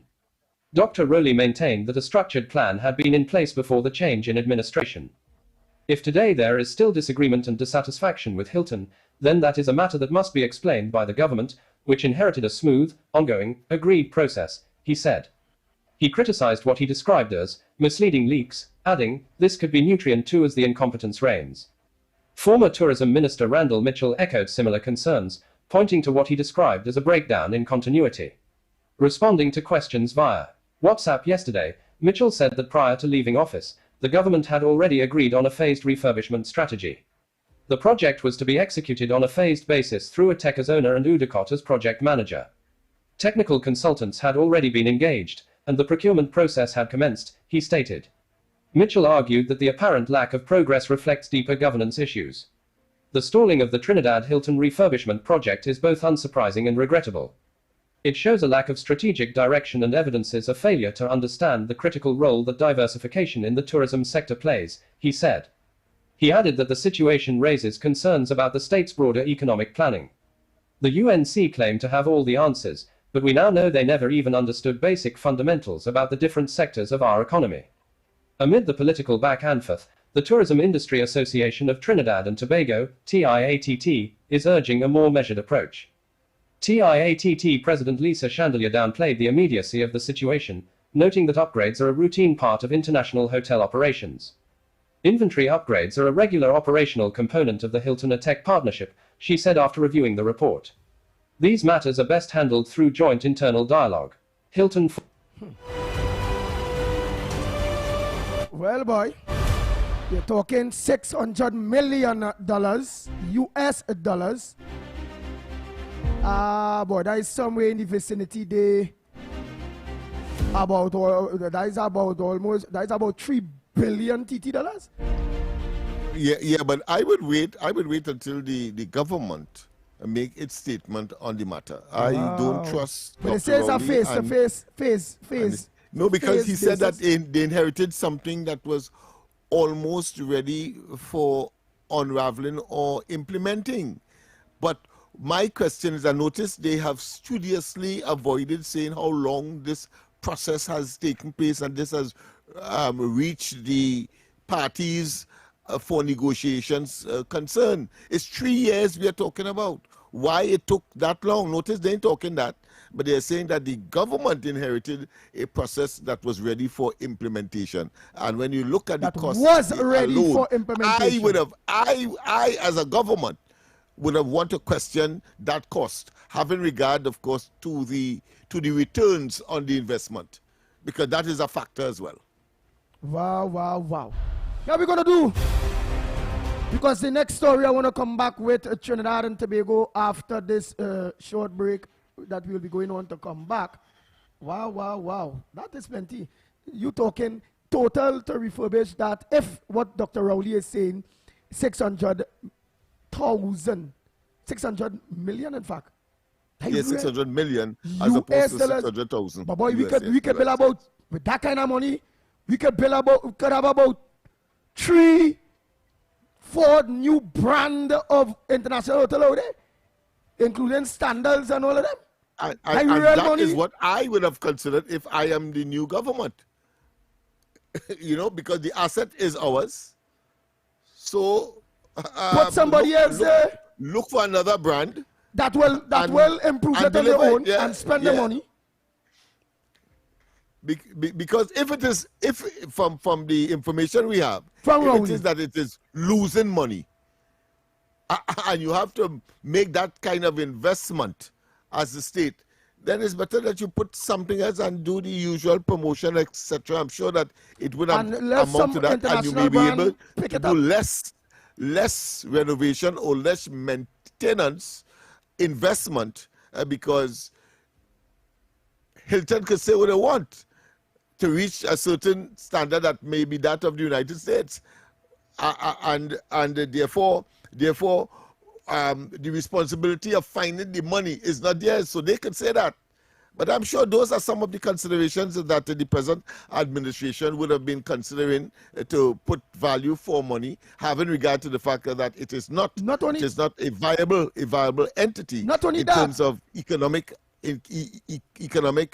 profit making. But go ahead. But not only that, what I also watch at is that figure ballooned to 600 million US dollars under the previous government, that negotiations have been going on for 3 years, because they had their Pacific contractors put in place to really and truly do that, and because I cannot see already.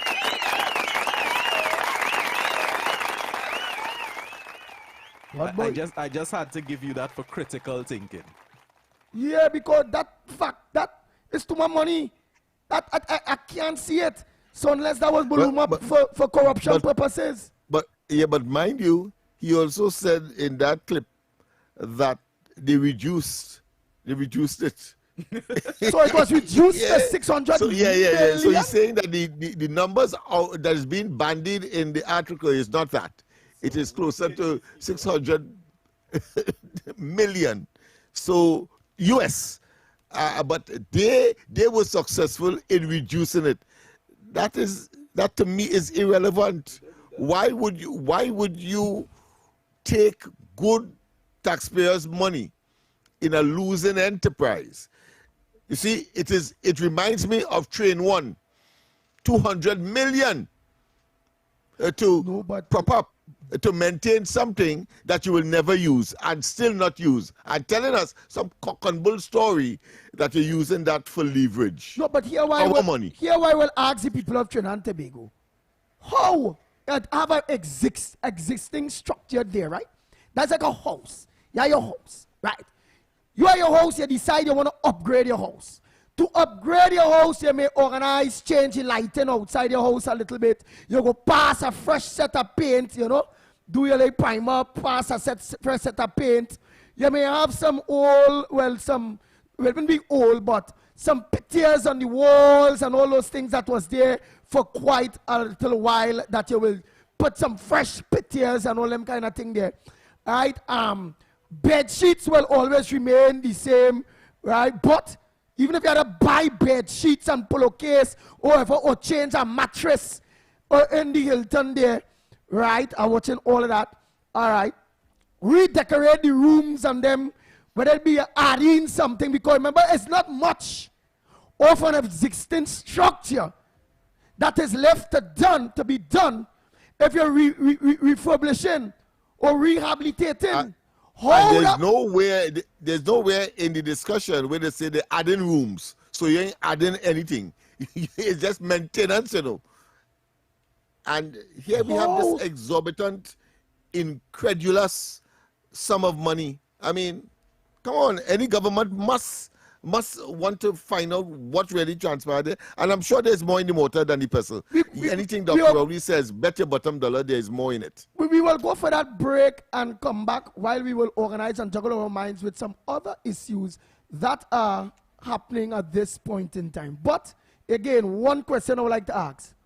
Was it Hilton itself, Lennox Smith, gave that figure that for it to be rehabilitated, and or who will be doing the work? Is it a company, an American company, and Hilton them coming to do that work, or is it that Trinidad and Tobago government had to secure a company in Trinidad and Tobago to do refurbishing work up to the cost of $600 million US? How does this work? I would have expected that if the facility, the asset, would have deteriorated to such a point to attract the concern of, let's say, Hilton headquarters, then I would expect that they would be intrinsically involved for the upgrading purposes. We are yet to get any specificity in terms of all of these nuances that would make a conclusive determination. That is why I will want to hear from the present government as to what they would have found and why it is that they are now recalcitrant or resistant to making that kind of investment, having regard to the fact that it doesn't seem to be a viable, functioning, going concern in terms of profitability. No, what the people of Trinidad and Tobago are supposed to watch at, indeed, before we go for this break, and Trinidad and Tobago take it serious. Dr. Rowley admitted to all of us through The Guardian that his government already reached negotiations and was in the stage of implementing.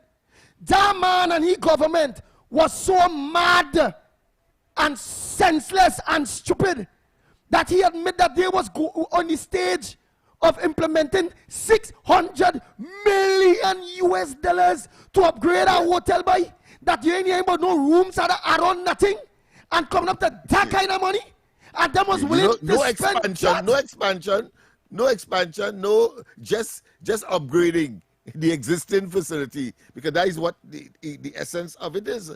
I mean, if you had added some expansion, you could have given some kind of justification and take that into consideration. But there's nothing of the sort, just maintenance. So there's more in the motor than the person. I have no doubt. Here it is. Let me go for that break. I want to ask Trinidad and Tobago if it is that a cost just to paint a place, change, galvanize if you have to. Nah, boy. Upgrade the rooms. It's an existing structure, The last time I went to Hilton, it wasn't looking bad at all. But if it's not up to the Hilton standard internationally, or if it go, really? $600 million to upgrade or to build a new hotel? USA. So there's several hotels you could build. And that man was willing to spend that, but he said his government was on the urge of implementing that type of money, boy. This man is a madman. Let me go for that break and come back. And the thing not making money. Nah, boy. Your stories, your communities, your country. TTT News is everywhere, on the ground, across Trinidad and Tobago, and on every smart device. When it matters, we're there, reporting the news as it happens. Because your world can't wait. Your world moves fast, so do we. TTT News brings you the people, events, and issues that matter most. Stay informed, stay ahead. TTT News, every night at 7. TTT News, committed, accurate, relevant.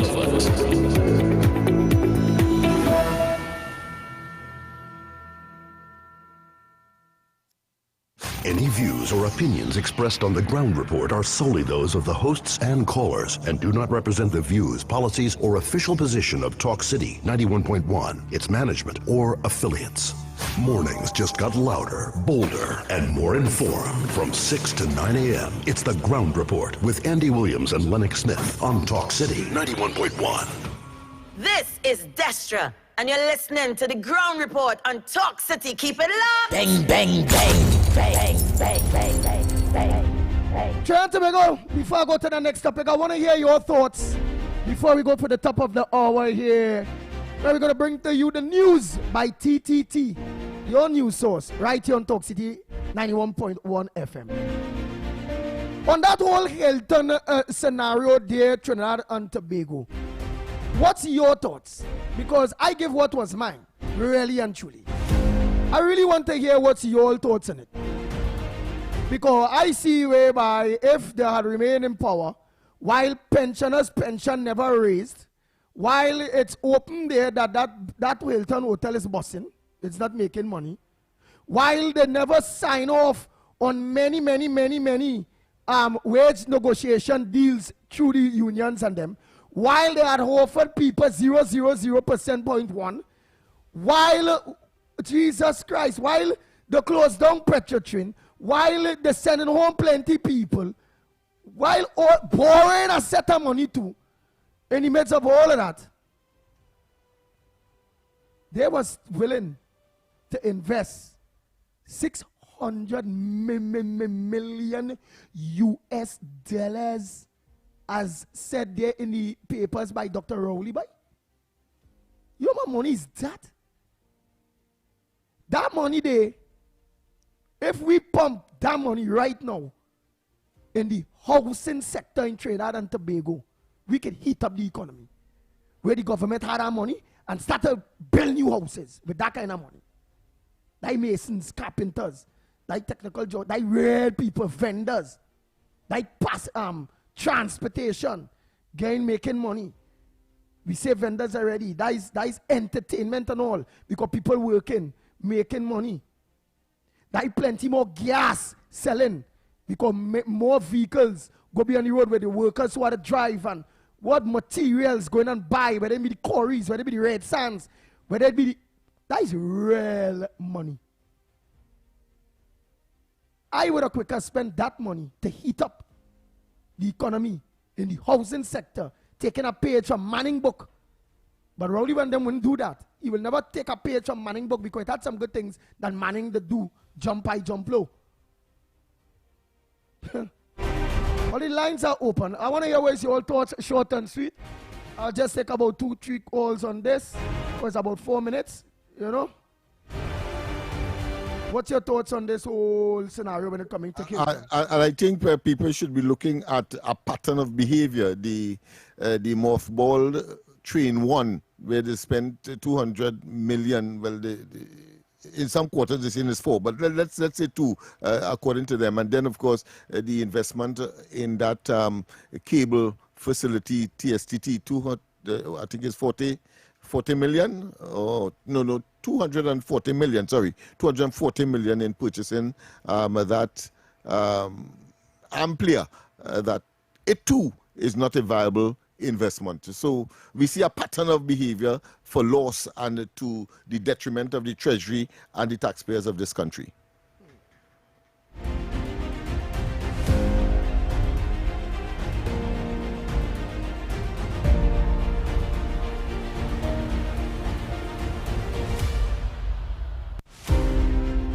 Well, Lennox Smith, it looks like, and Snipey, it looks like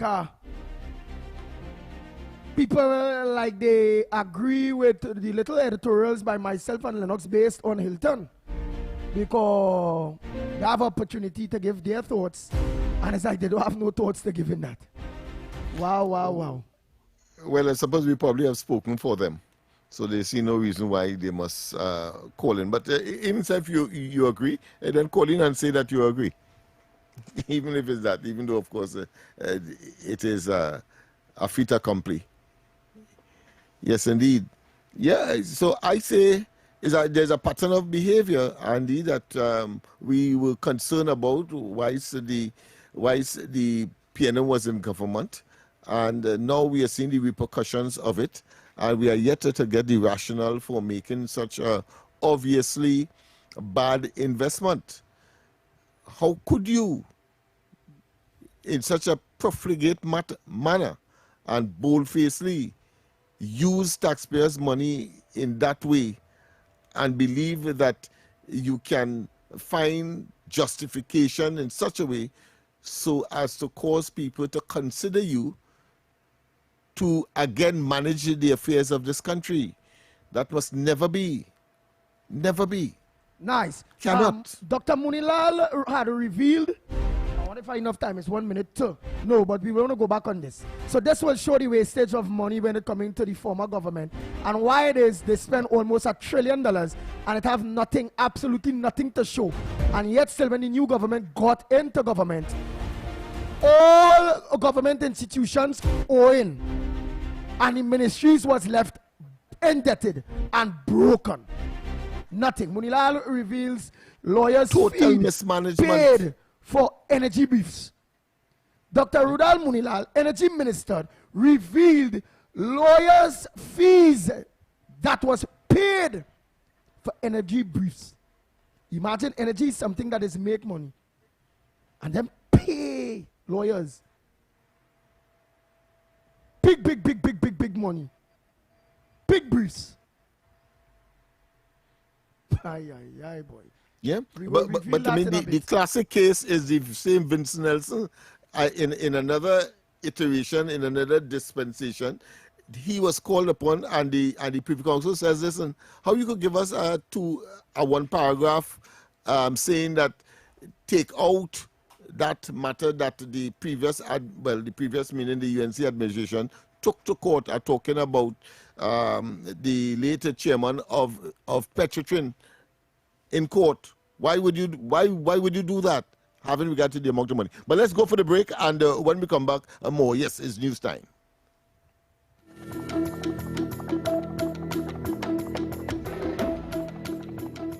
Good morning. This is your TTT News Update. I'm Carrie Roberts. Making the news at this time. Economist Professor Roger Hussein has warned that Trinidad and Tobago should not allow temporary global instability and high energy prices to pressure the state into reopening the Point-of-Pay refinery with public funds. Speaking on Trinidad and Tobago today, he cautioned that such a move could expose the country to significant financial risk. Professor Hussein noted that current geopolitical tensions in the Middle East may create the illusion that refinery operations are suddenly attractive, but warned that these conditions are volatile and unsuited to long-term policy decisions. He urged the government to be careful not to confuse short-term market conditions with sustainable economic strategy. It may look glossier at this point in time with elevated oil price and the elevated price of refined petroleum products. But remember, this point in time may not last forever. So suppose this point in time were to last for 9 months or for the rest of the year, and we were to hustle and reopen the refinery in some form by the end of the year. Let's assume that for simplicity. And then conditions in the Middle East improve. Professor Hussein argued that the country's current fiscal position leaves no room for the state to absorb losses tied to refinery operations. He said that while he supports reopening the refinery, he is firmly opposed to any model that places financial responsibility on the government. I have no problem if we were to rent this refinery out for $1, as long as the money to get this refinery working does not come from the government of Trinidad and Tobago. It has to come from other players.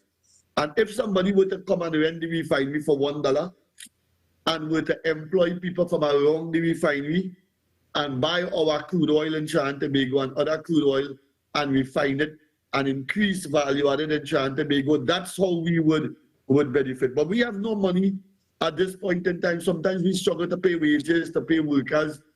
We don't have money to be pelted behind and refinery down for 5 or 6 years. We don't. In other news, the Savannah Aero Concepts TT Model Aircraft Club facility is appealing to the public for assistance in identifying those responsible for an arson that caused over $120,000 in damage. Speaking with TTT News, club member Phil Diaz said the incident occurred on Friday when unknown individuals entered the club's compound and carried out the attack. Is assistance from the public to help identify the persons or person responsible for destroying our club.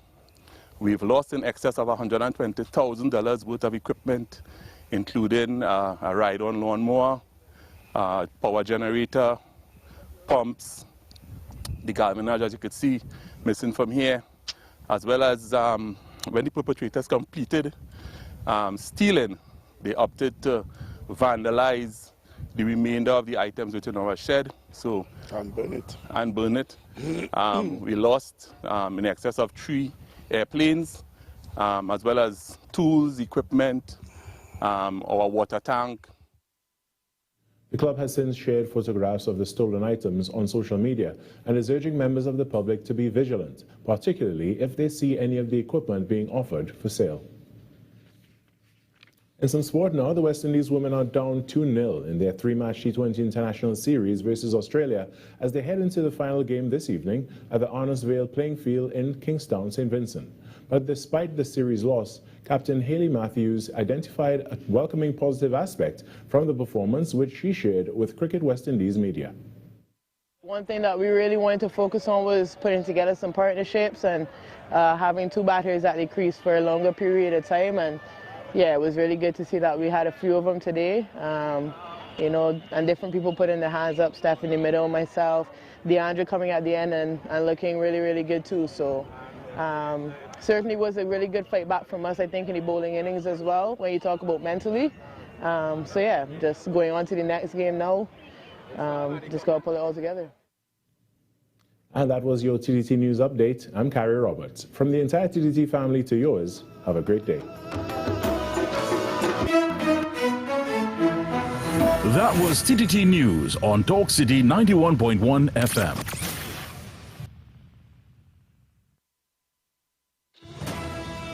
Government has officially granted a lease for lands in Shugwanas, bringing closure to a matter that remained unresolved for over 2 decades. Minister of Land and Legal Affairs and Minister in the Ministry of Agriculture and Fisheries, the Honorable Saddam Hussein, confirmed that Cabinet approved the lease on February 26, 2026.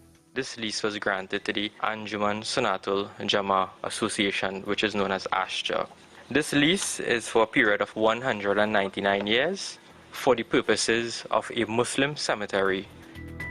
Minister Hussein explained that while earlier initiatives included ceremonial activity at the site, the absence of legal title meant that no burials or construction could proceed.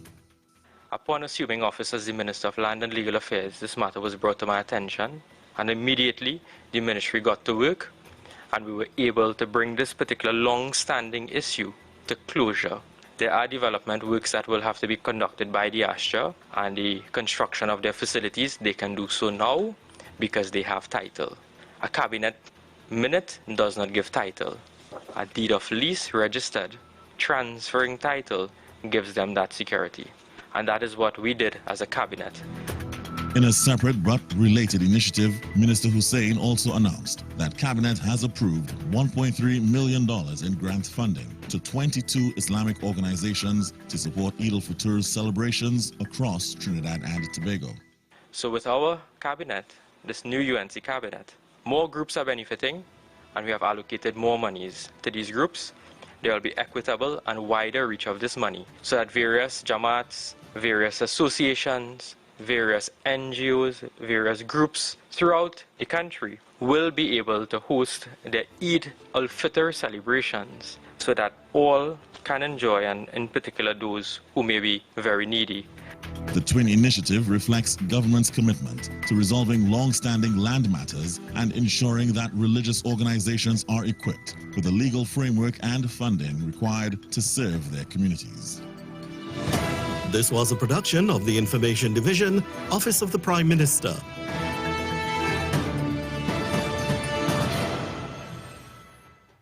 Talk City 91.1, bigger, bolder, and more powerful than ever before. A brand new era of talk radio is here. This is Destra. Right now you're listening to Talk City 91.1. Keep it locked. The Ground Report with Andy Williams and Lennox Smith.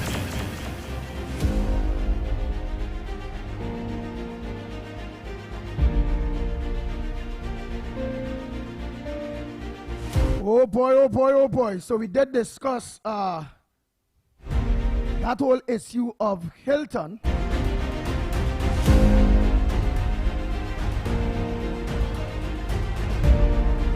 I also see here that the former CPEP board member sued over $1.4 billion pre-election contract extension. Just now, let me just get that. Yes, is that. Our Protection and Enhancement Program Company, CEPEP, Chairman Joel Edwards and 10 former board members are facing a lawsuit over their decision to approve a 3-year extension for contractors just days before last year's general election.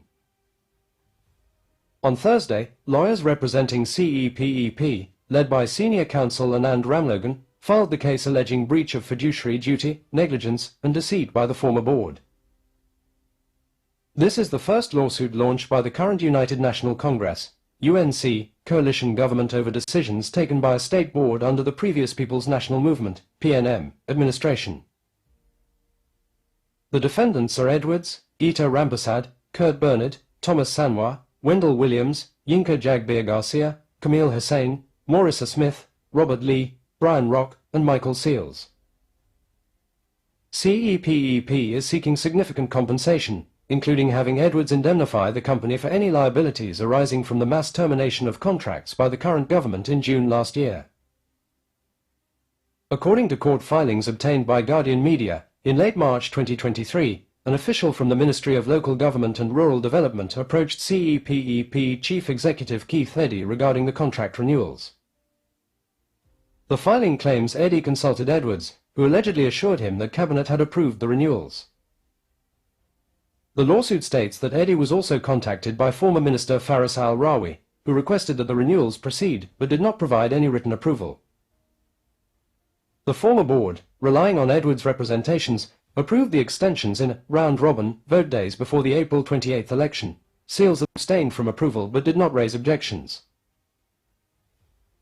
CEPEP alleges Edwards made false representations and used deceit to secure the renewals, which could have resulted in approximately $1.4 billion in expenditure.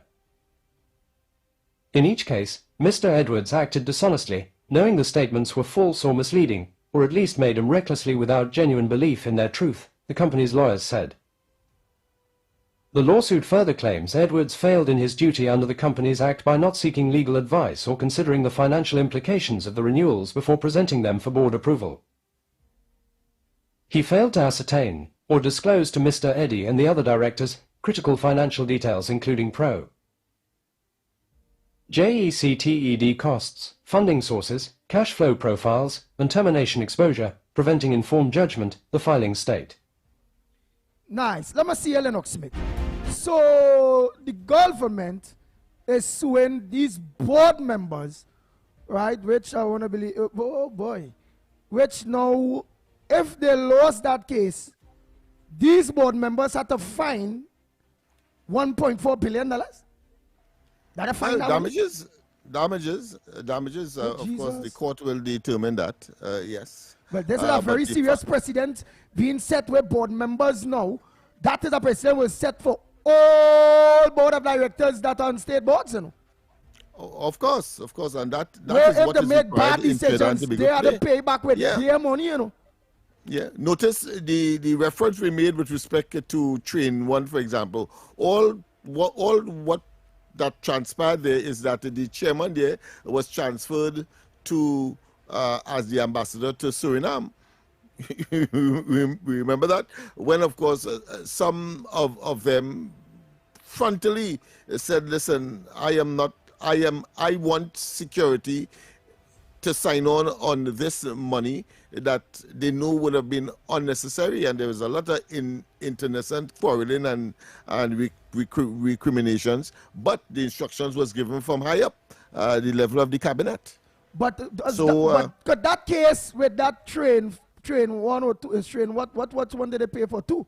Train 1, yeah, train 1, so, over 200 million. Right, yes. so it couldn't function, it couldn't, yet still they spend money, so they say, to maintain it, to get some kind of advantage, which of course would have come anyway, the advantage that he eventually said that they got from it. All right, so the time passed, so the statute bar passed for that, whereby for the government to be able to sue that board for their role in throwing away 200 and something million?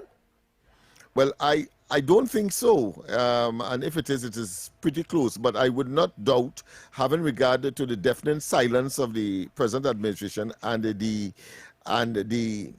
utterances of the Attorney General, that may be the other, I would not be surprised, the other matter that will find itself in the civil court system. Nice. Did you get that meeting for us with the Honorable Attorney General? Because it have some things that we need to raise. I have pursued it, and I expect that information will be brought will return, where of course we'll set up a date and time. Wow. I will love that to happen, whereby a precedent will be set, where all board members will understand and will have to understand that after they make various decisions, politicians can leave them in the open for they to end up now having to lose their homes, their cars. If they have anything, they could lose it because the money will have to be retrieved from them. Yes, that's right. Wow. Yeah, that's right. Yeah, I mean, this is serious business because the CEO has made it very categorical that he was taking instructions from persons from whom he ought to rightfully given the chain of command to take instructions from, which of course is both the previous minister and that of the chairman of the board, who were intrinsically involved. Of course, the matter is sub judice. We don't want to try it at this stage, only to put in perspective and what is in the public domain to share with the public. Which is Trinidad and Tobago, the former CPEP board members are sued for over $1.4 billion pre-election contract extensions. That's on the, what page is this? On the essentially the claim is that no instructions was given by the cabinet to so do, and therefore they did it on their own volition and should be held accountable and culpable. Nice. A Grandi man was gunned down after preventing a fight at a bar. Again, that's why some people does not want to get involved in when fights break out. Let's hear just now. Old Shaquille Aaron Lane, better known as Shaq, who was shot and killed after preventing a fight between two women at Cypress Bar on Eastern Main Road, Sangre Grande, early yesterday morning. Lane, a Wassa construction worker, PH driver and security guard, had gone to the bar around 2:30 a.m. to collect some women he had dropped off at a fete earlier. While there, he saw two females about to fight and intervened.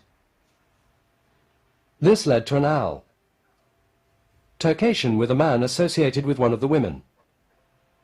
According to an eyewitness, Lane left the bar and was standing outside when the man returned in a 7-seater vehicle with a gun pointed at Lane's head. The man reportedly asked Lane if he knew what this is before opening fire. Lane was shot multiple times, including in the head, and collapsed instantly. When Guardian Media visited Lane's parents at Maharaj Hill, coal mine, Sangre Grande, his distraught mother, Anaki Hussey, could barely speak, saying he will never come home this time. She described her son as straightforward and unwilling to let others take advantage of him, qualities she believes may have contributed to his death. He was always trying to better himself. He was jovial, made the family laugh, well-respected, friendly, and always willing to help, she said. Hussey recalled her son's care for his younger sister. If she didn't arrive on time, he would say, "Mummy, don't worry, I will call her and pick her up." He was never too busy to do something for his family. He was brought up to be kind and loving, and he carried that into adulthood. "I don't know who I will call now." She said she leaves judgment in the hands of God but urged witnesses to come forward to assist the police. She also expressed her belief that reinstating the death penalty might curb the merciless and senseless killings that continue to plague the country.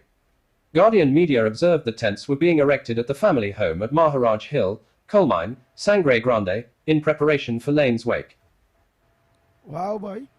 So the man just get involved and blurt out ahead, boy. Somebody driving a seven-seater.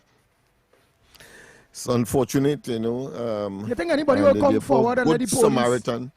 And obviously, if the person who shoot concerns one of the women, meaning people within the vicinity there will know who is the person that shoot the man.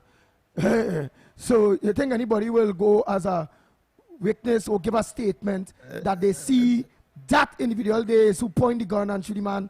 Does it have any camera footages to show that? And would camera footage stand up in the court if it is actually could see the person that pulled the trigger, face, everything? Well, with respect to the latter, there is legislation that is being pursued or contemplated to make, of course, incidents like this captured on camera be part and parcel of the witness or the evidence for matters such as this. With respect, of course, to persons coming forward, having regard to the phobia and the fear of people with respect to getting involved at all, I am not optimistic that that will happen. So you don't think they will come forward? Maybe you was there and you saw that that killing there and you see who pulled the trigger and you know the face well, Lennox Smith, would you have go forward and let the police know who is the person you see pull the trigger? I may not have gone, but if I am approached, well, you know, that's a different story.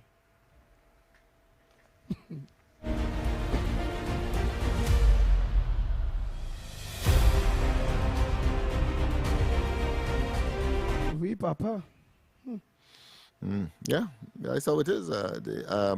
So that is why I have always regurgitated very fervently and solidly that the police and the law enforcement agencies asking for public cooperation.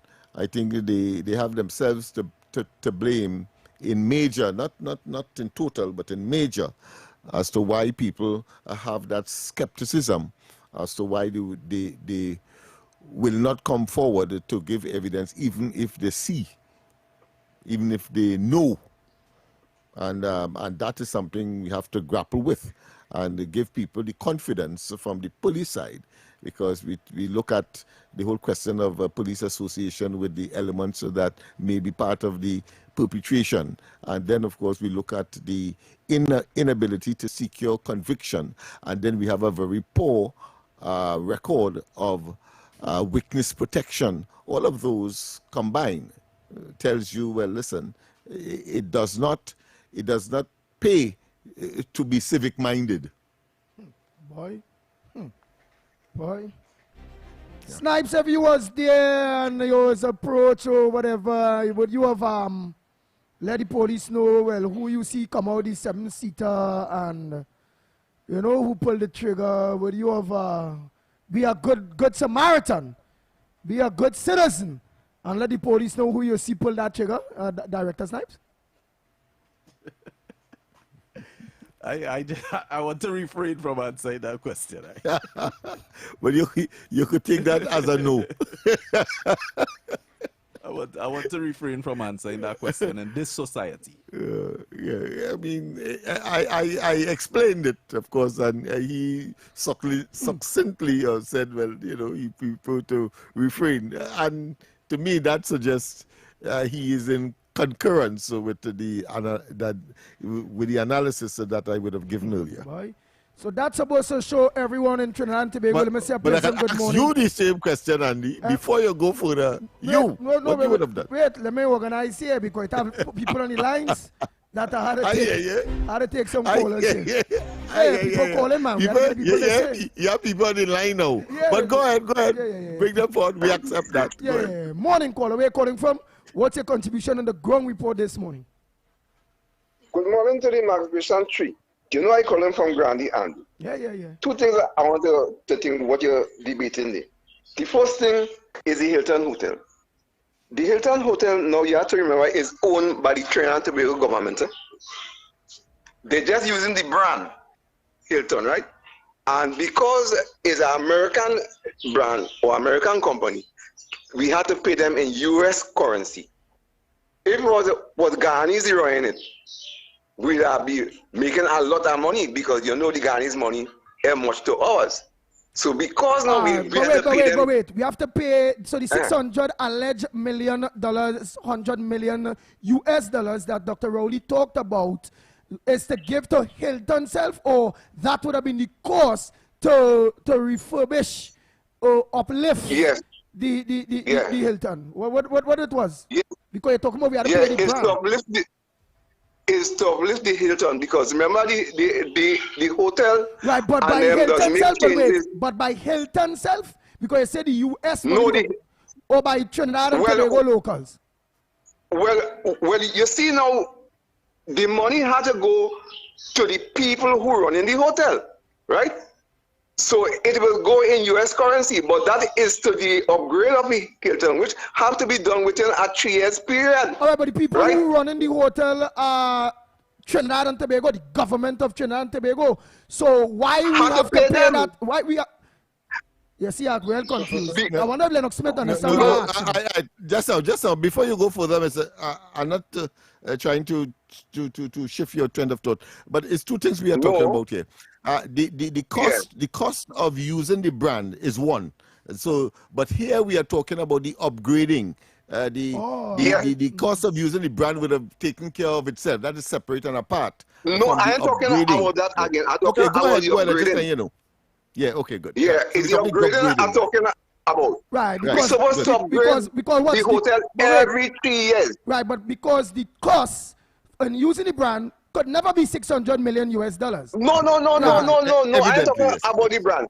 Right. I just say that the hotel is ours. Right. But the brand running it is in America, that the Hilton. Right? So we the government now have to upgrade the hotel, not the brand. You understand? Because our hotel. All right. And why that?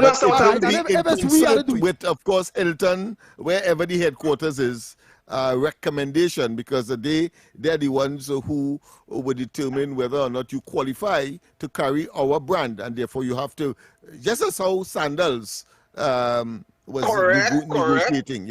Yeah. So go ahead. Yes. All right. So we have to. So they will bring in their own people, boy. Right, they will bring in the American people. Oh, those bringing their own people. So that's why they're paying that. Yes. $600 naturally. US. Yeah, you feel them bringing anybody to come and upgrade that hotel? No, right? So this is what has happened, right? So wait.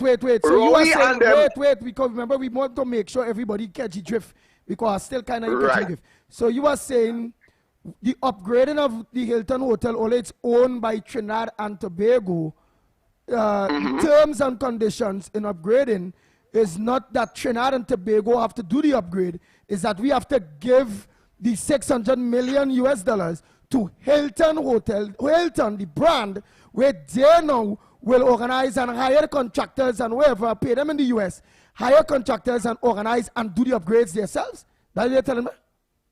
Yes, because I'll tell you why it is so. Remember, they have to maintain the brand, right? This is a big thing.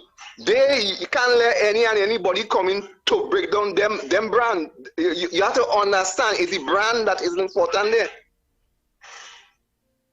Okay. Lennox, you go check for that. You understand what I'm saying? Check on that for me. But in all practicality, because I have to superimpose the Sandals scenario onto this.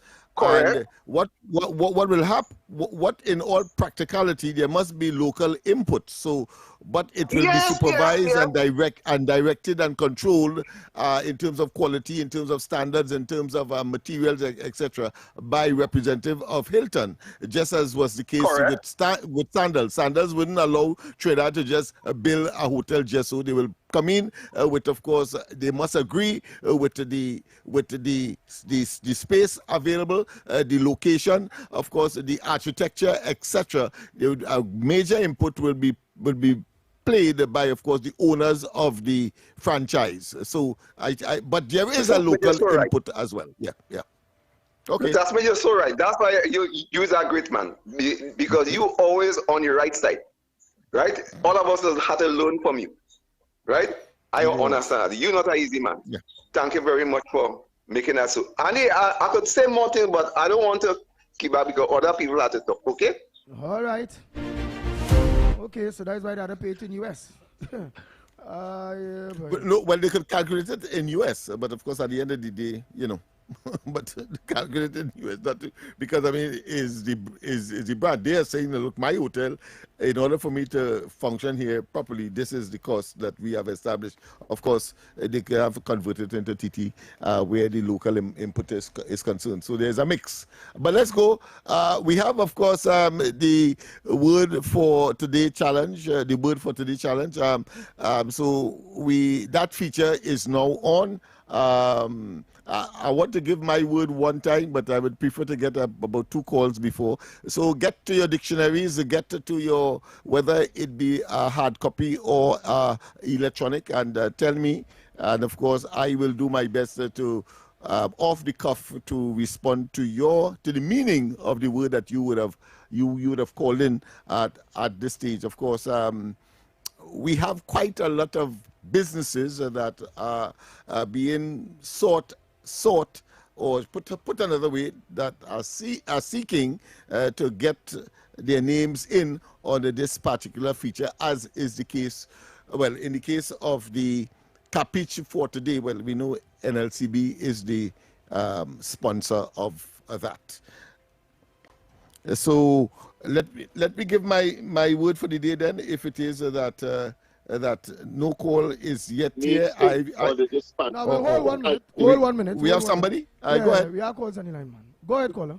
Good morning, Andy. Good morning. Good morning. Talking about geopolitics. Anybody could remember who was helping the ANC fight the apartheid government in South Africa, and who was supporting the apartheid government in South Africa to discriminate against black and dispossess them of their properties? We go pick up on that. Well, if that was a word, I would say Cuba. But this is the word challenge feature, so he come with a whole dissertation. All right, okay, Cuba. So what is the word for today? Yeah, the word for today, tangible. Most people would know that. I didn't want to go too complex this morning. Tangible meaning that, of course, something you could feel, touch, something is practical, something that you can identify with in very practical way, right? Tangible. Wow. Yes, that is the word of the day. But I didn't get a call yet from somebody to give me a word to challenge me. The challenge part of the exercise would not be completed unless you give me a word. So I could say, yes, I know the meaning, or no, I don't know the meaning. Go ahead, caller. Word for today. Yes. Give Lennox Smith a word. Right. Let's see if you know the meaning or you don't know the meaning. Right. I have a word from Mr. Smith. Go ahead. The word is extra sensory perception. It is spelled in one. And it is spelled this way. Go ahead. You listen to me. EXTRA, right? SENSORYPERCEPTION. ESP. But it is spelled in one. So I want to know what is the meaning of that word. Yeah, extrasensory perception meaning that you have senses beyond your 5 senses. right? So things that you may just out of the blues, you may have some kind of vision, some kind of notion. So extrasensory perception. So you have that kind of perception. That is what my interpretation of that word is. All right, let's go next caller. Morning, caller. Morning. Yes, what's the word for today that you will ask Lennox? Let's see if he knows the meaning. Despicable. Despicable. Does Lennox recognize that word despicable? Because he pronounces it despicable. All right, I like you. You remember the man? You remember me of the man who said that I pronounced a word some time ago, and then of course using the local dialect to express it. So I had cause to tell him that if you go Jamaica and you tell them that the word is not boy, is boy, and see if they run you out of Jamaica. So you have to be able to apply the dialect, you see. This despicable, it means horrendous, nasty, you know, not conforming with normal morals and so on. Despicable. Yeah. All right, next caller. Morning. Hello, a pleasant good morning, Andy. Hi, good morning to you, Miss Anne Brown here. Mr. Lennox, Director Snipe. Good morning. Mr. Lennox, when you were speaking on the topic of oil, the word you're trying to remember is the Strait of Hormuz. Yes, the Strait of Hormuz, that's right. Yes, and my word for today is effervescent, EFFERVESCENT. Have a blessed day, gentlemen. Yes, of course, the meaning of that, I normally will call Andy that, it means sparkling, very bubbling, you know, like when you open a soft drink and the fizz come out, effervescence. Yes, dynamic. Yes. Some people are amazed, but I think I have a knack for that. So you would, I suppose people, and I want, very important, I want the school, the children, whether you at university, whether you're at secondary or primary, to take note and please call in and, it's a good exercise. Have your dictionary close by, whether it be a hard copy, as I said, or an electronic one, and let's do the test, because the more expansive your vocabulary is you are able to express yourself even better. And go ahead, more caller. perfect. Yes. Last one. Morning, Lennox. Morning, Andy. What's the word? Good morning. My word is controversial. Aha. Go ahead, Lennox. You'll call back controversial after this. Well, of course, questioning things that you would think you take for granted, but certainly it does not conform to what is expected, and therefore it becomes controversial. And that's essentially what that is. But we always see him as controversial as well, because he never conforms to what is expected, and therefore the what one expects is not what you will get or what you understand, and therefore it becomes a controversial issue. That's something like Dr. Rowley. Nice. I hope you write down those words and them and have them. All what it is the people said, make sure you have them down, so we'll have an idea of every day what was the words that was asked upon you, and what was the word you give for the day. Okay, so Trinidad Tobago. So the word for me is tangible, Tangible, tangible, meaning that put your hands on. All right. Tangible. Yes. So we have come to the end of that feature. Yes. Okay. And we go for a quick break and come back. When we come back, more right here on the Ground Report. We'll be back. Your stories, your communities, your country. TTT News is everywhere, on the ground, across Trinidad and Tobago, and on every smart device. TTT News, nightly at 7. TTT News, committed, accurate, relevant. Tune in to the Holy Trinity Cathedral program on Talk City 91.1 FM every Wednesday at 9 p.m. Mark your calendar. It's a great way to stay connected with the spiritual reflections, uplifting messages, and community updates right here with us on Talk City 91.1 FM. This isn't just radio. This is your voice, your city, your platform. Talk City 91.1, where the conversation begins. This is Destra, and right now you're listening to Talk City 91.1. Keep it low. Bang, bang, bang, bang, bang, bang, bang, bang, bang. Trinidad and Tobago, we are back. How time flies, eh? Time check. It's 37 minutes past the hour of 8 o'clock, and you're listening to the Ground Report.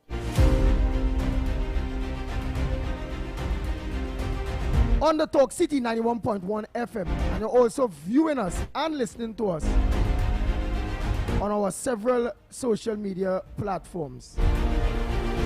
Nice. So now the lines are open to you, Trinidad and Tobago. Your voice notes and your calls are open. What's on your front burner this morning? You heard the various front burners in which we raised there, right? Which is the Hilton and that cost. Right, let me just take this this voice note here. Andy, see if you could get in touch with Nasser Hussein. He was a forester in Forestry Department. We used to work together. And let him know what's going on with that piece of estate. That is part of the Komodo Savannah. That is an ecosystem piece of land here.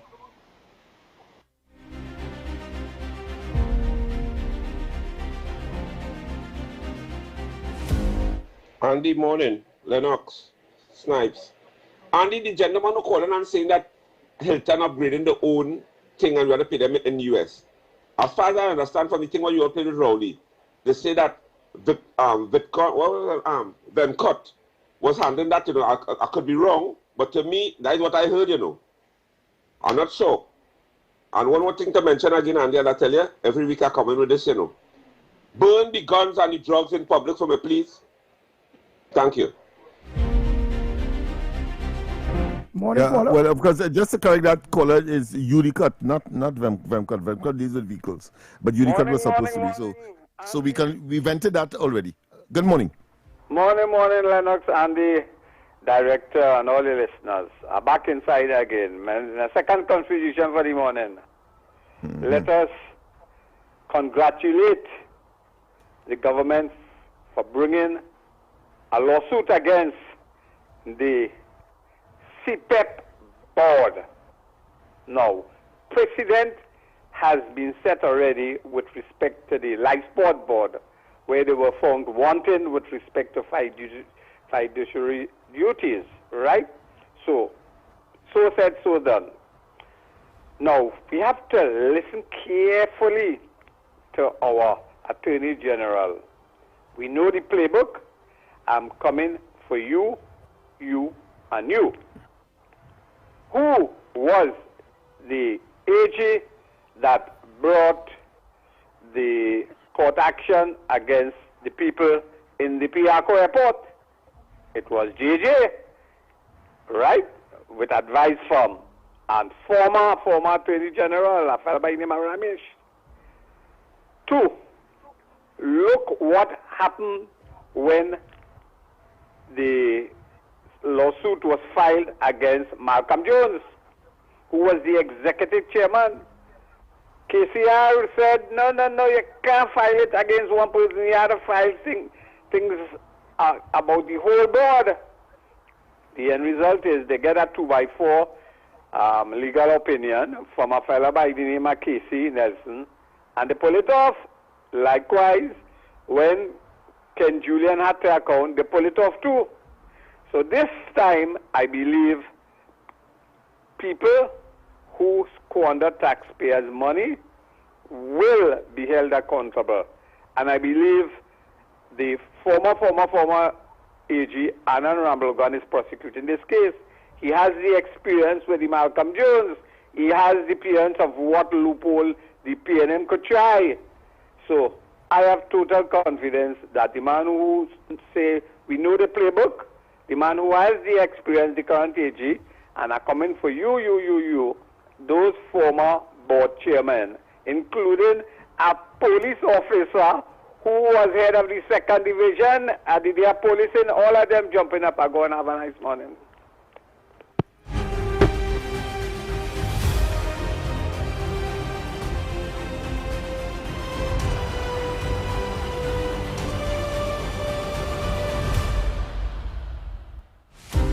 Morning, everybody. Here. So, Lennox revealed the news that the refinery could be open as soon as at the end of this year. Now, that for me is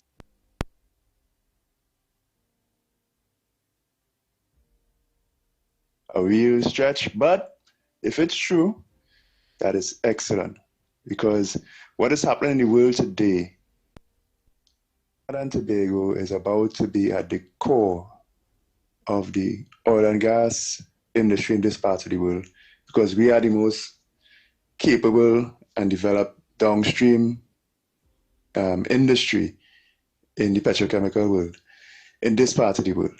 Venezuela had been ignored by its rulers, the Chinese and the Russians, for over 20 years, right? Our refining capacity as Trinidad, although the refinery is closed, 175,000 barrels a day, is close to what Venezuela can do, which is less than 300 per day, right? As strange as that sounds.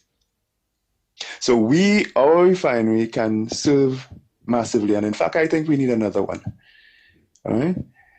So getting that refinery going really quickly, getting our downstream industry going really quickly, will encourage more and more petrochemical companies to come back, as well as new ones to come. And for industries that need high energy, like steel, and guess what? An iron mill is already announced to be built for over $4 billion US, 2,000 jobs, and so on. So it's going in the right direction. And the best thing the government can do to keep that train chugging is to get that refinery open, and they've done it. Now, I don't know how they've done it. I don't know who will be owning it. It doesn't really matter at this point. We need to get our industry going so that it will encourage and attract more industry in petrochemical world, because we are sitting next to the largest oil and gas reserve proven in Venezuela and the fastest growing one in Guyana, and neither has the downstream industry we have. So it's really very simple. And I mean, again, it would be really wishful thinking to see that happen before the year ends, and I'm hoping that it does.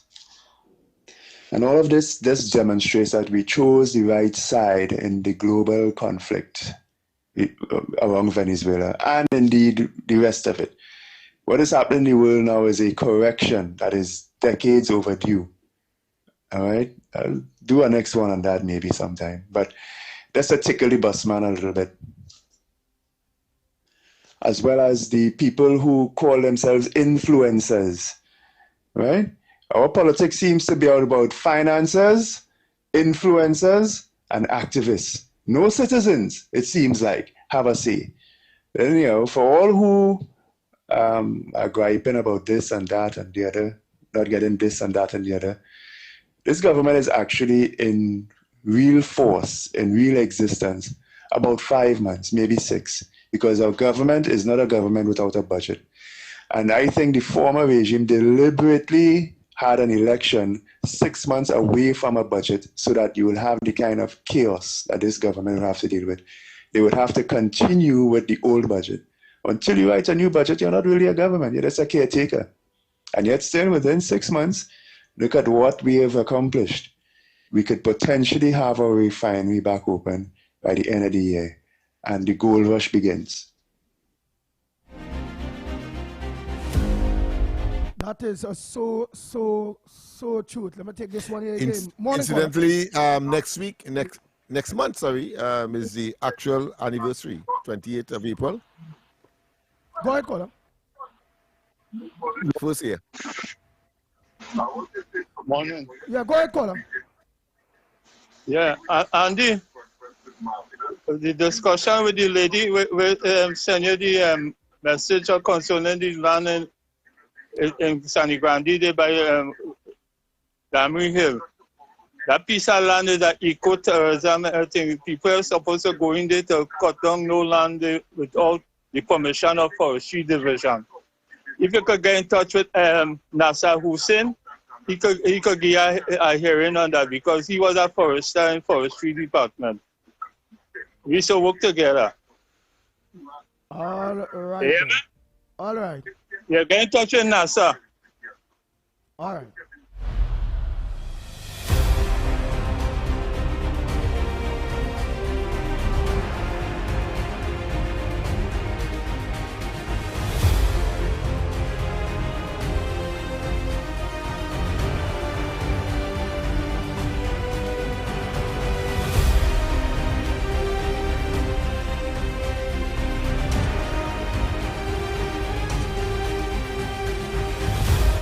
Oh boy. Because what it is? Well, I suppose what the medical is attempting to say that is a reserve and protected, and therefore nobody should enter for development or other purposes. So that what you mean by eco-terrorism? Okay, and it's actually seen people. It's his words, but I just want to make sure that we get it clear that it is about a reserve declared, and therefore it should not be pursued in any way for development, for human development purposes. All right, we go for a quick break and come back to Trinidad and Tobago, and we come back more right here on the Ground Report. We'll be back. More news, more access, more ways to stay informed. TTT News covers the stories that matter on air and online. Join us nightly at 7. TTT News, committed, accurate, relevant. Inspired by actual events. My daughters used to think our family was bigger, all because my bill was late. Meet Johnny. When his electricity bill didn't arrive on schedule, life for him involved a lot of searching. Bill? Anybody see my bill? Hello? Luckily, Johnny's older daughter helped him take charge of his life by signing him up for T&Tech's free online e-bill service. I'm not computer savvy, but this online thing, real easy. In less than 10 minutes, we finish. Now, I get my bill on time, every time. Hey, I might be old school, but I'm feeling light years ahead. And now, my daughters no longer think they have a missing brother named Bill. Thanks, T&Tech. Visit ttec.co.tt to sign up for e-billing today. T&Tech, the power to make it work. The flagship with Sudath Prasad and Fritz Heavy Samuel.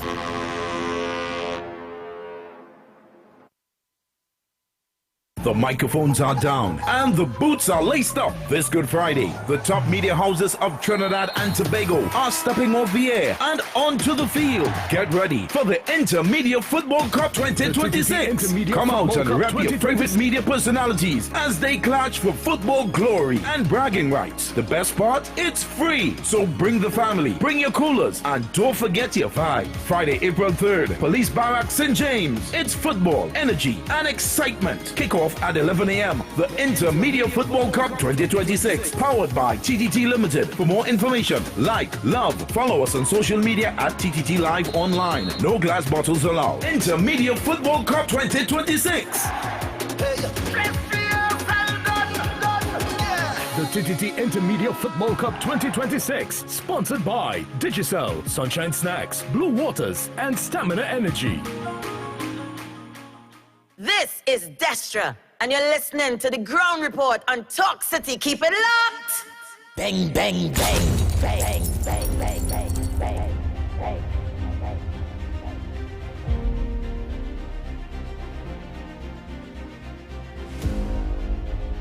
Andy, good morning to you, Lennox, Mikey, Nigel, and to everybody out there.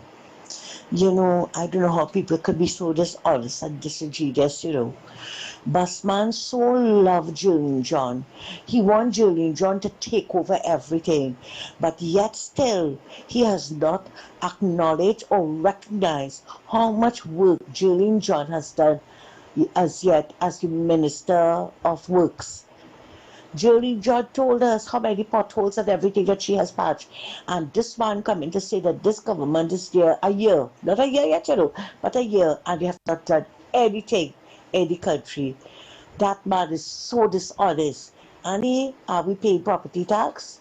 Then they strengthen the children's life fund so that parents wouldn't have to be begging with calabash all over the place to raise funds for their children, among other things. You see, that is why we are here to correct the misinformation some of these people are putting out. And I have a challenge for Lennox. Please tell us what is the correct pronunciation for Balize. Thanks.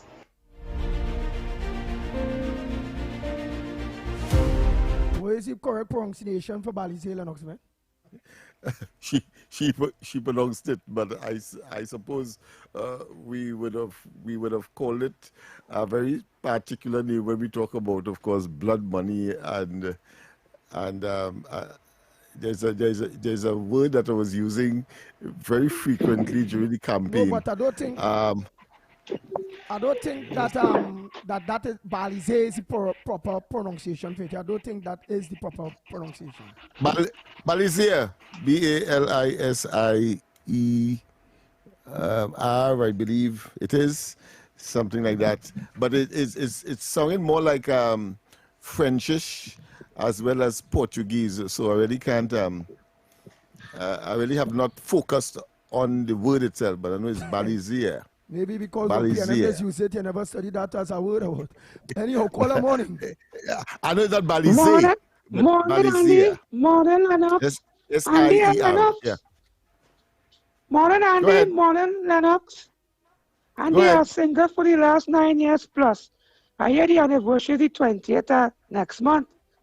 I hope somebody could take it in consideration and marry me.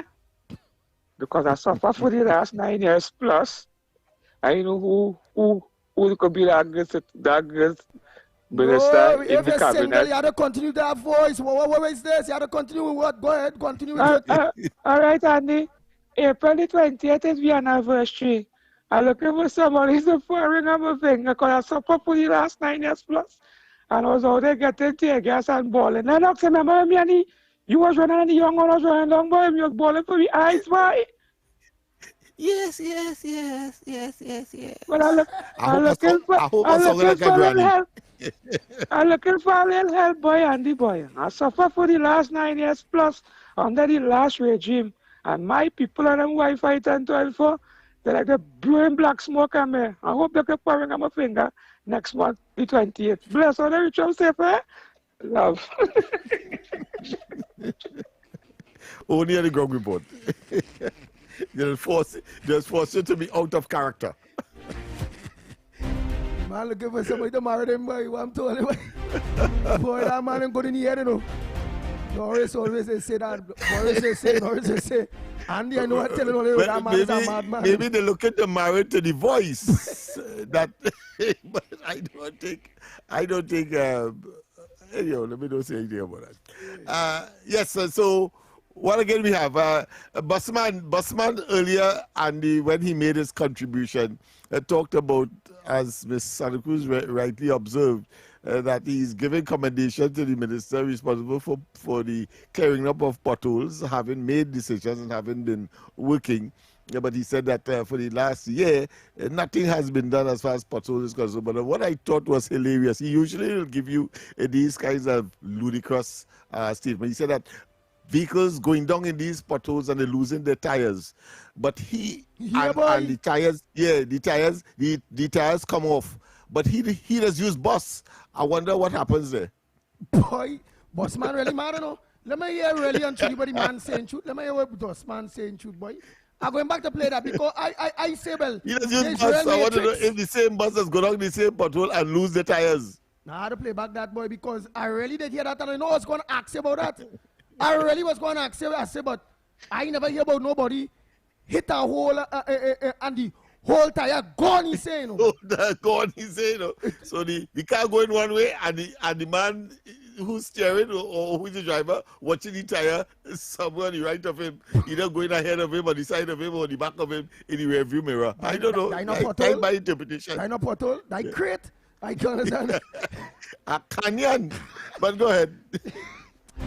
Boy, let me not study. Let me go back here now to the paper and say it has some other things that are very, very interesting. Very, very interesting. Listen, and this to me, I started to watch at it a little different now, even a little more different now.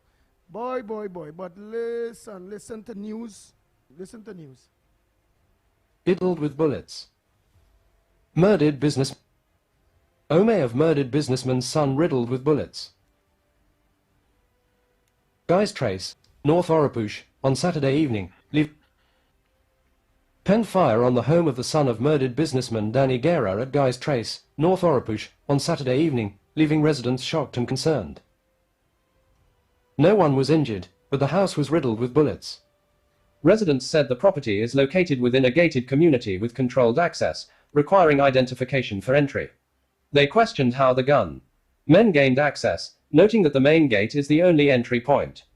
Neighbors are calling on police to question the security guard on duty. Some residents said they are now living in fear following Guerra's killing at his office in Vega de Oropouche and added that his family has been forced to limit their movements for safety. One resident said tensions remain high and warned the situation could escalate further. Guardian Media was unable to gain access to the gated community during a visit. Police investigations into the shooting are ongoing. Home of murdered businessman's son riddled with bullets.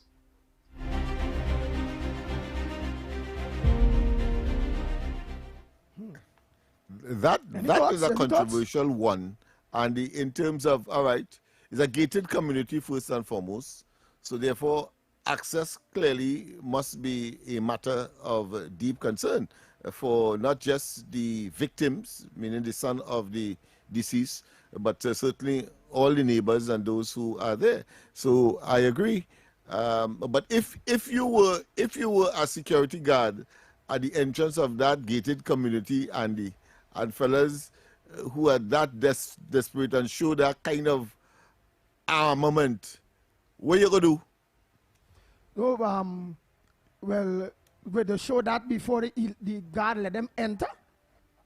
Well, Because I doubt they will do that. I have to assume that is a scenario. No, well, I doubt that because here, why again? Waiting that time, all right, let me say they show the aggression before and make the guard order them to enter. Is it that they leave one of the boys approach the guard, they went in, sit down like if he's a guard too, one of the boys with a gun to the guard press the gate open, while they're there to make sure the guard ain't call police to let them know, well, look, man going in there without any approval or anything, that they just going in. Then they go there, they shoot up, and then what, they come back out? Or the other very simple explanation, the guard may not have been there at all. Very simple. May not have been there at all. So, but of course, the investigation will reveal whether or not the guard was on duty, and then of course the other things will fall into place. But certainly the incident itself is a very concerning one, because as we know it in the East Port of Spain area, Laventille and so on, when that starts, it means therefore there are other things that are going to happen, follow up and all kinds of revenge and so on and so forth. So brace for that. Anyhow, it's 9 o'clock. I'm giving of my own, of the experience that I know. All right, so Trinidad and Tobago coming up next. Off the record with Mr. X and our good friend Stefan. So until tomorrow morning, please go. Don't forget tonight, Corridor Transformation with yours truly, Lennox Smith from 8 o'clock. Trinidad and Tobago again, remember, so long as the holiday falls between the Monday to Friday, we will be working. If it's Saturday, Sunday, well, no. Right? So until tomorrow morning, please, God, on behalf of the ground and just to say, definitely tonight, Corridor will be on. We'll have a special, during the course of the evening, we will be promoting the Corridor back on stream in earnest from tonight. Wow. We are out of here. Your news, anytime, anywhere. TTT News brings you the facts that matter most. On air and online. More ways to stay informed. TTT News covers the stories that matter. Join us nightly at 7. TTT News. Committed, accurate, relevant.